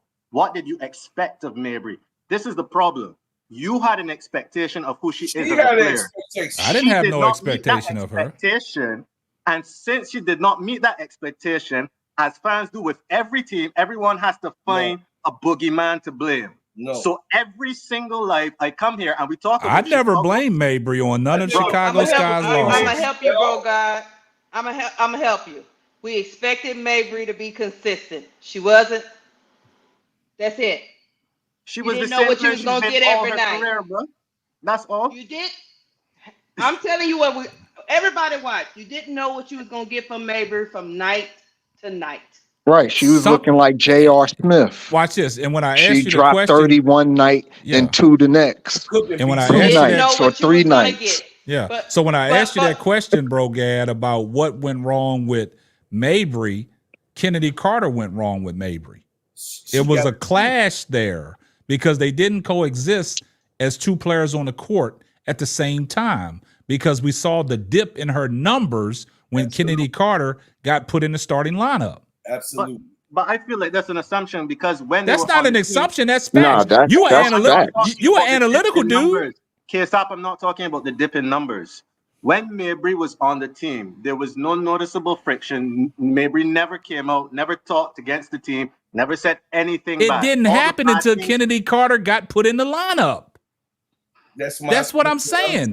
When Kennedy Carter got put in the lineup, that's when the friction started. That's when Mabrey's minutes got reduced. Can you point to the friction that happened before the trade? I'm not talking about her minutes being reduced. Can you point to me when Mabrey, when you there was no friction? It looked like Mabrey was happy. She was out there scoring. She was the leading scorer. She was the leading 3-point shooter.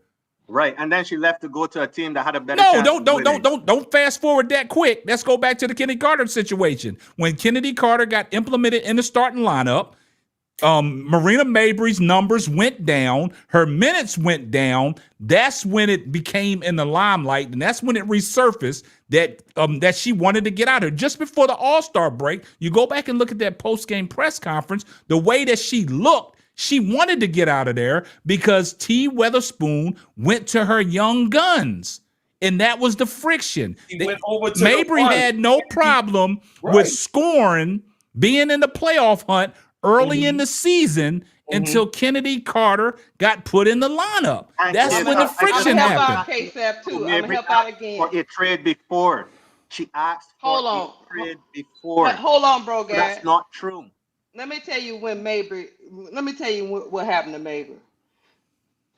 You remember Mabrey had the fan base kind of a little bit turned on her a little because when she went up there to do them free throws and kept missing and became inconsistent.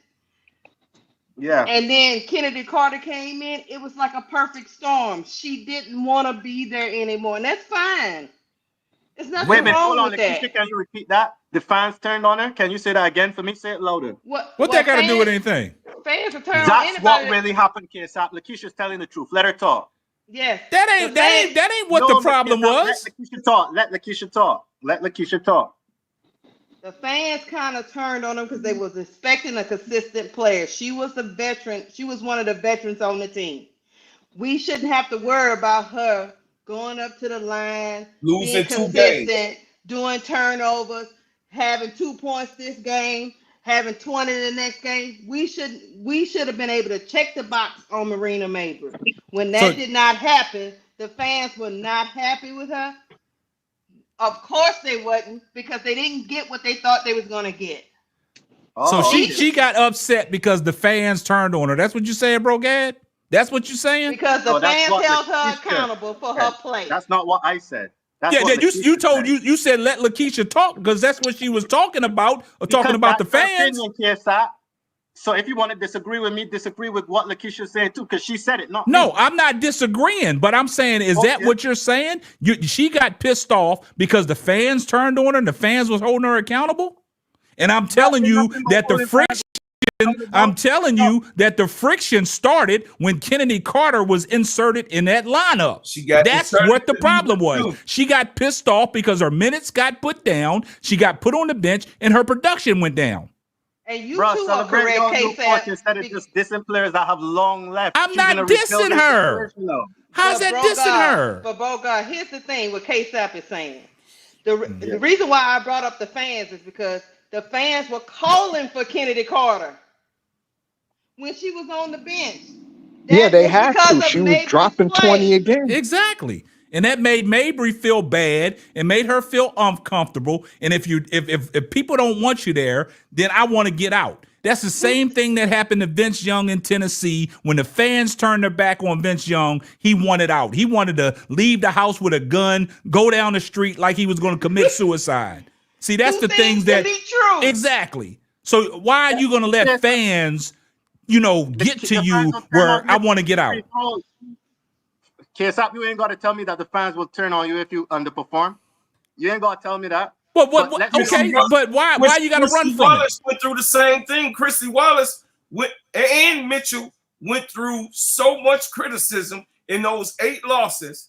Now you want to bring up the fever. I like it. Bring up the fever. We're not gonna do that. We're not gonna do that. We're not gonna do that. Acting like you don't have. It's like you be playing games like you don't know that the fans. He just want to cause confusion. What it is, you act like they only here to cause confusion. Right. When it comes to the Sky, you act like this didn't happen on the fever. You act like you coming here. I never act like that. I don't. I always bring up the fever's problems. But the thing about it is, and we're gonna move on from this. The thing about it is, we already know Bro Gad's MO. He has listen. The bottom line is, and we're gonna move on from this. We already know Bro Gad's MO. He has defended Mabrey to the fullest. Yes. It's something about Bro Gad and Marina Mabrey that he is going to defend. He's going to go down with the ship. And I respect that. But every time Mabrey's name come up and somebody says anything that you don't like about that, you want to get so defensive and be a defense attorney like Hootie Mack used to be for Caitlin Clark. And that's just the bottom line. It is what it is. It is what it is, man. I respect that. Right. I expect that. No, So I just don't understand the hit, bro. I don't understand the hit. We not hating on Mabrey. Who's hating on Mabrey? I actually like Mabrey. I'm just telling you what happened. No, see, Nakisha, when you tell the truth, it's hating. Like you actually have an understanding of what happened. When you're telling the truth, the thing about it is, Bro Gad, when you're telling the truth, you're hating. That's what it comes down to. When we tell the truth over here, we're hating. But when you come on here to defend Mabrey, half the time that you do, we let you get off. But as soon as we say anything that you don't like about what we say about Mabrey, we're hating. We're just telling you the truth. The truth of the matter is, I'm going to say it and we're going to move on. She got disgruntled when Kennedy Carter got inserted in the lineup. Her minutes dwindled and her play went down. So now it's time to jump ship, go over to Connecticut, go over there to ask Mabrey how's she living life right now. She back in the same situation. It's in the same situation. She back in the same situation. That is true. And now, now we got a coach that we brought on in Tyler Marsh that's going to rewrite the ship. And that's just the bottom line. He's not going to stand for the nonsense, man. All this egos and stuff, you got to put that at the door when you walk in, man. He's going to check them egos on day one. He's probably already had phone calls with majority of the players. Yes. And granted, Bro Gad, you're right. It happens on every team. And if I'm a coach, if you don't want to be here, you don't need to be here. Exactly. It's simple as that. If you don't like what kind of ship I'm running, abandon ship. Yeah. Abandon ship. Go on, hop off. Go ahead and jump out into them sea where them waves hit you at 50 foot and you can't hold your breath. That's what happens. I mean, I'm not mad at Mabrey. I don't have nothing against Mabrey. Mabrey was a lethal shooter. We saw what Mabrey is capable of doing, but we can't talk about her no more because she's not going to walk back in that Chicago Sky door no time soon. She ain't coming back. And the thing is, what we saying is this, Sister Lakeisha. What we saying is because Mabrey's out of the door and she's not coming back. What we saying is he has a core group with the 6 players. This is why I like Brooklyn when he wish he was here. We already have 8. We have 4 people that we have to choose. Right. You understand? So we got so right now we got Lindsay Allen, we got Elizabeth, we got the 3-point shooter. What's her name that came from Connecticut? Banham. We got Banham. I think he gonna unlock Bantam. I think Bantam, she gonna turn out to be something special. Watch. Oh yeah, we got Bantam, we got AR, Inconsistent we got with Cardoso, Bantam. we got Cardoso. We want them to keep Kennedy. That's 6, and then also Michaela. Michaela on the way day. So that's 7 right there. That's 7 players right there that's already expected to come back. So he has really 4 positions that he can fill, because we all know that the 12th player almost never gets the tick. You know what I mean? He got to decide on that. But he got 2 rookies that's going to come in, and he's great with rookie. He's known, his history is known to be great with the rookies. She came on, what's the coach for the Aces? What's her name? Hammond. Becky Hammond. Becky Hammond already stated that he's good of bringing in the new players. Look at Kate Martin. I'll take Kate from the Aces. Mm-hmm. I'll take her. I mean, hey, we just need the point guard. We just need the point guard to really fulfill what we need to fulfill. And these 2 rookies that's going to be pulled, you know what I mean, pulled to the team. But outside of that, Brother Brogab, nobody's hating on nobody. We just saying that she did not fit the scheme. And she knew she didn't fit the scheme in the things, because as the year went on, she felt out of place. All right, check this out. Let me address this real quick, man. I see a lot of people in the chat saying we can never stay on topic, man. Y'all got to understand something, man. When you're talking sports and you're talking, because we're talking the WNBA as a whole, right? Yeah, we talked about the Chicago Sky's coaching Tyler Marsh and things like that. But as soon as you mention players, right? Yeah, we're going to get off topic. Yeah, we're going to venture off and talk about certain players. So when you hold a sports show and when you're talking about certain players, certain coaches, because Tyler Marsh he's a new coach for Chicago, but he was on the Aces coaching staff. So we got to correlate all that together. So when I started talking about Jackie Young, yeah, we're going to get off topic. Then we talking about, you know, what Chicago needs as an organization since he's come in to be the head coach. And we're talking about certain players. And then we're talking about how the year went. And then some of these players being forced off to different places like Mabrey. Yeah, we're going to start talking about Mabrey. We're going to start talking about what was the problem. And then you're talking about different players. So that's how, you know, sometimes we veer off topic. I can't do a 3-hour, 2-hour show and we stay just talking about Tyler Marsh. Yeah, that's the headline. But once we started that, that's for the people that come in the chat late. We have addressed that. We've come back to that, but then we get off topic talking about other things. So you guys got to understand where we're coming from as a sports show. You know, it's like I said, we're not relegated just to talk about one person. Yeah, the headlines might be Tyler Marsh becomes the new head coach of the Chicago Sky. But when we talk in sports, we trying to educate y'all on everything that's happened in the WNBA that's going on. So when people start talking about different players, we're going to cover that. We're not relegated to just to talk about one person on this channel. We try to give y'all a mass variety of every person in the WNBA.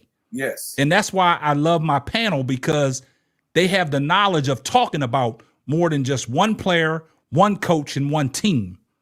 Everybody has an opinion about different teams. So anytime Bro Gad comes up here, we know he's an Indiana Fever fan. So if he says anything about Indiana Fever, we can address it. We have no problem with that. So you guys got to understand that, you know, this is a sports show, because I know y'all in the chat, y'all ask certain questions that don't pertain to the topic that we're talking about, but we try to cover that as well. So guys, come on, bear with us. You know how this channel rock, man. We give people the platform to come up there and voice their opinion about their certain perspectives on, regardless of who it is.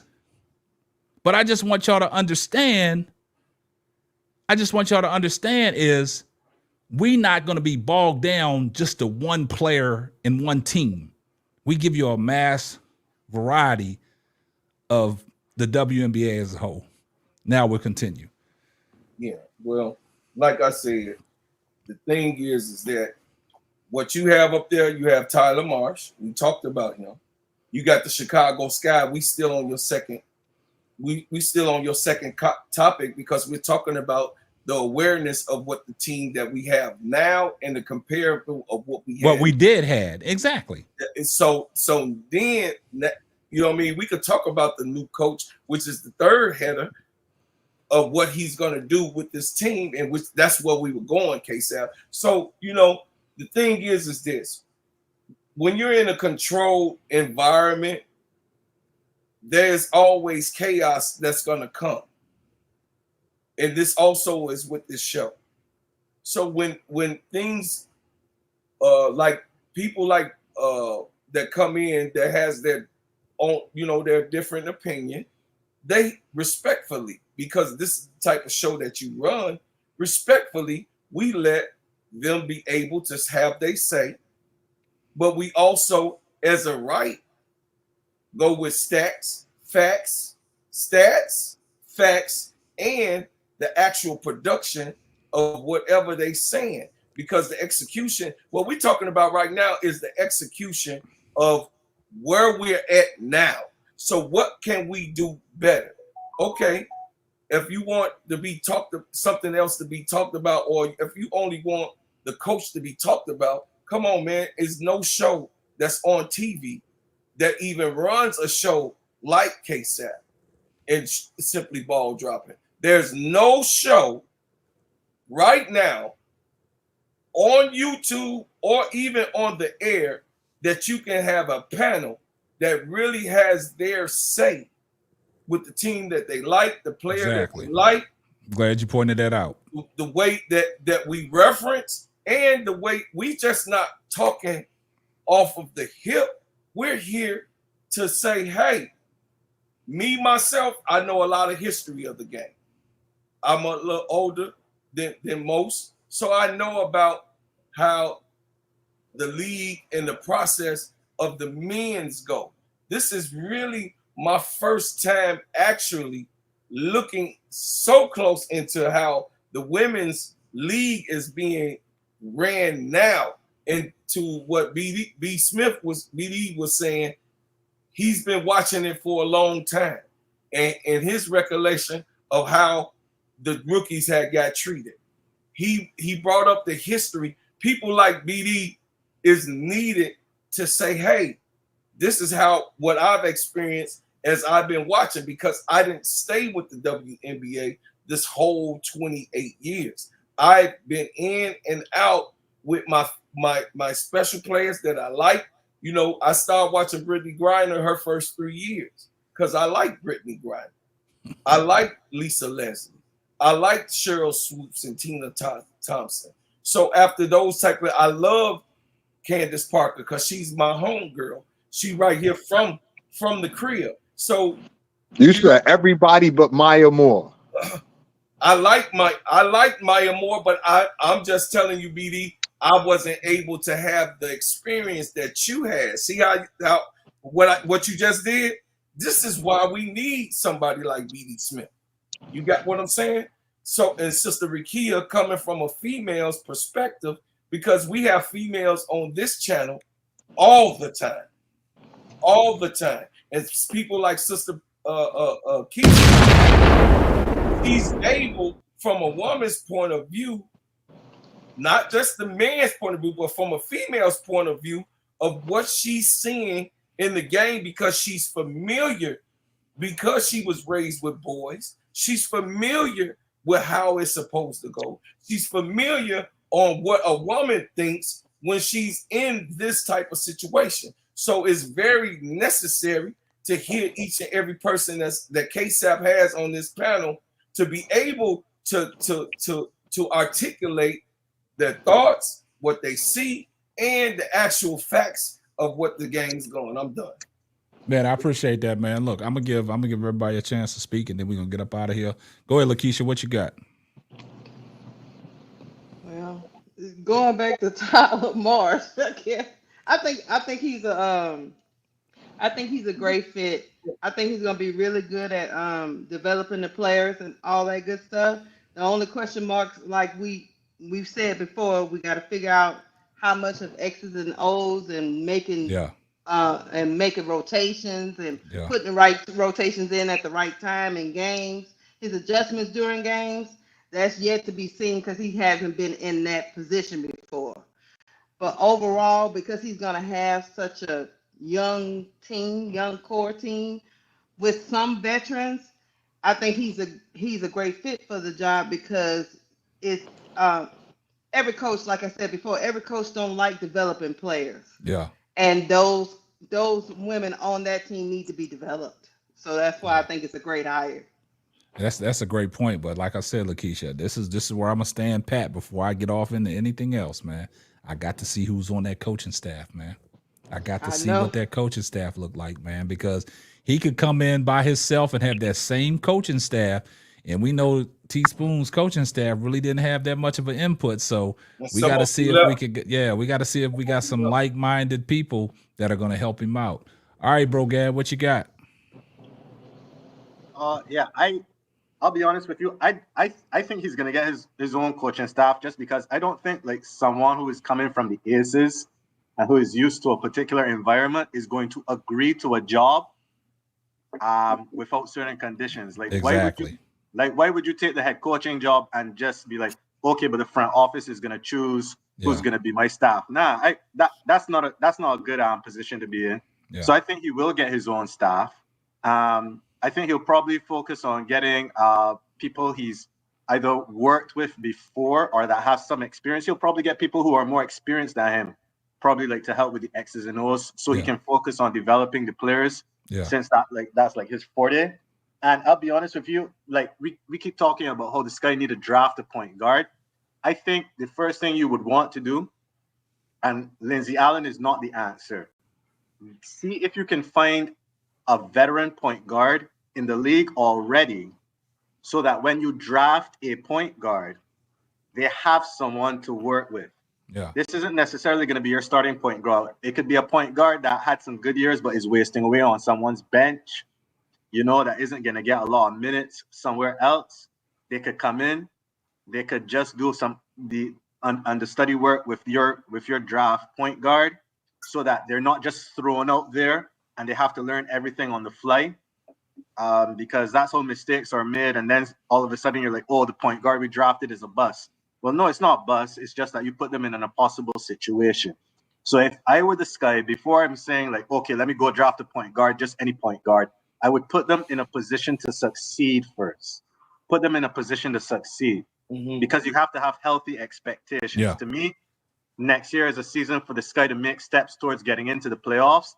And who knows, once you're in the playoffs, anything could happen. You could win a first round, get to the second round. Everything after that is bonus, right? But I think you need to give him at least 3 years to get them into a position where they can actually win.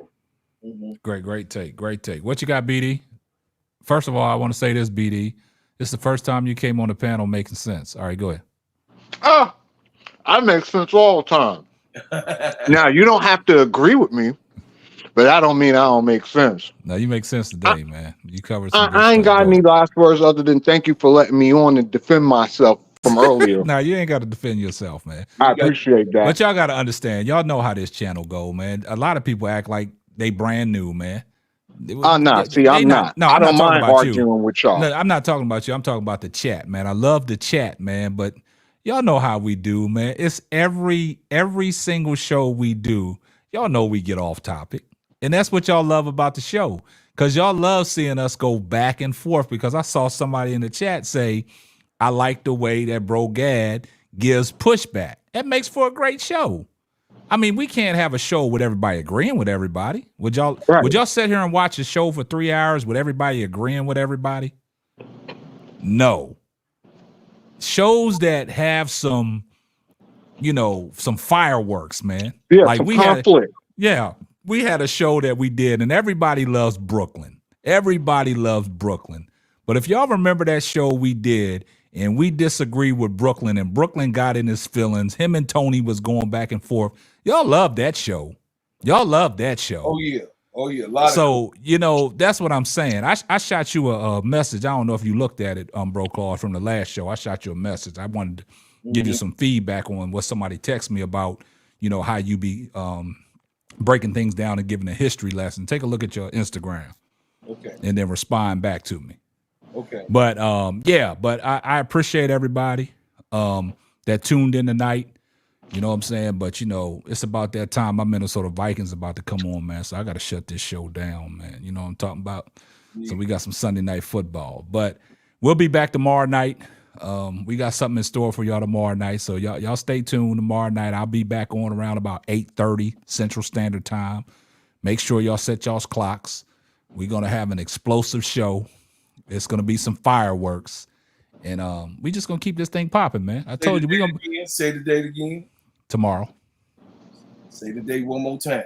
Tomorrow. Absolutely. What time? Tony said the Vikings going to lose again. Don't do that to me, Tony. We don't play well on prime time, man. But what's up, Sister Tony? But hey, we'll try to make it happen, man. I got to end my night off well. The Cowboys lost.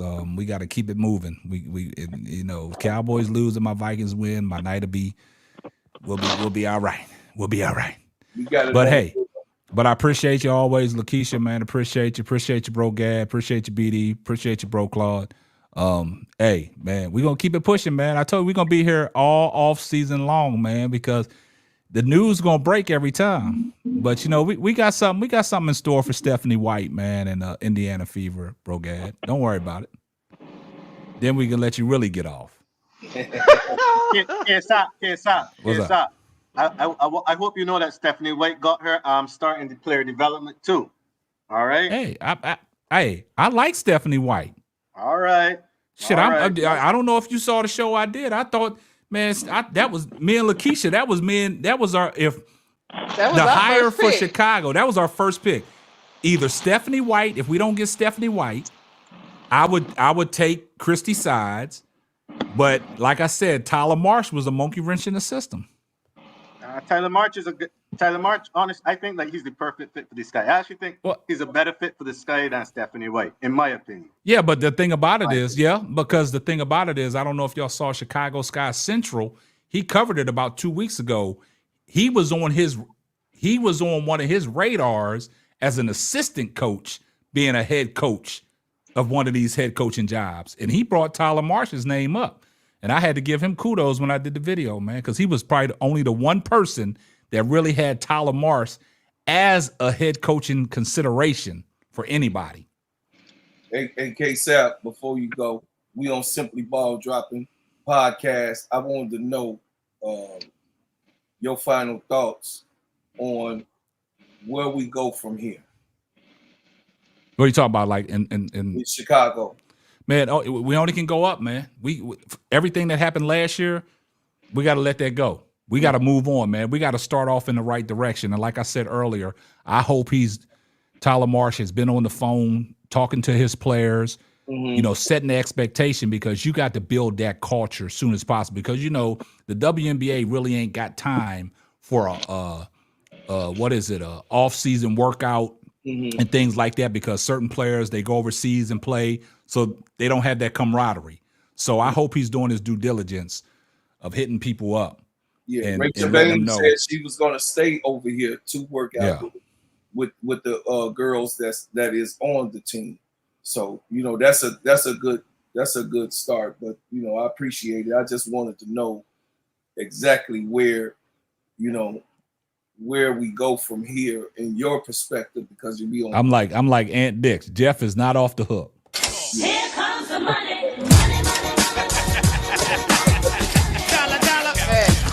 Yeah, shout out to Vivian Teller for the $2.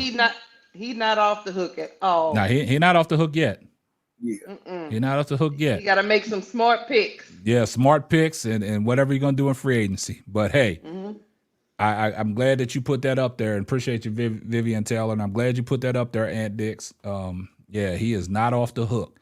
But hey, look, everybody have yourself a blessed evening, man. And hey, we're gonna catch y'all on the next one. Deuces. Next one. Peace. Love y'all. Later, man. Bye, everybody.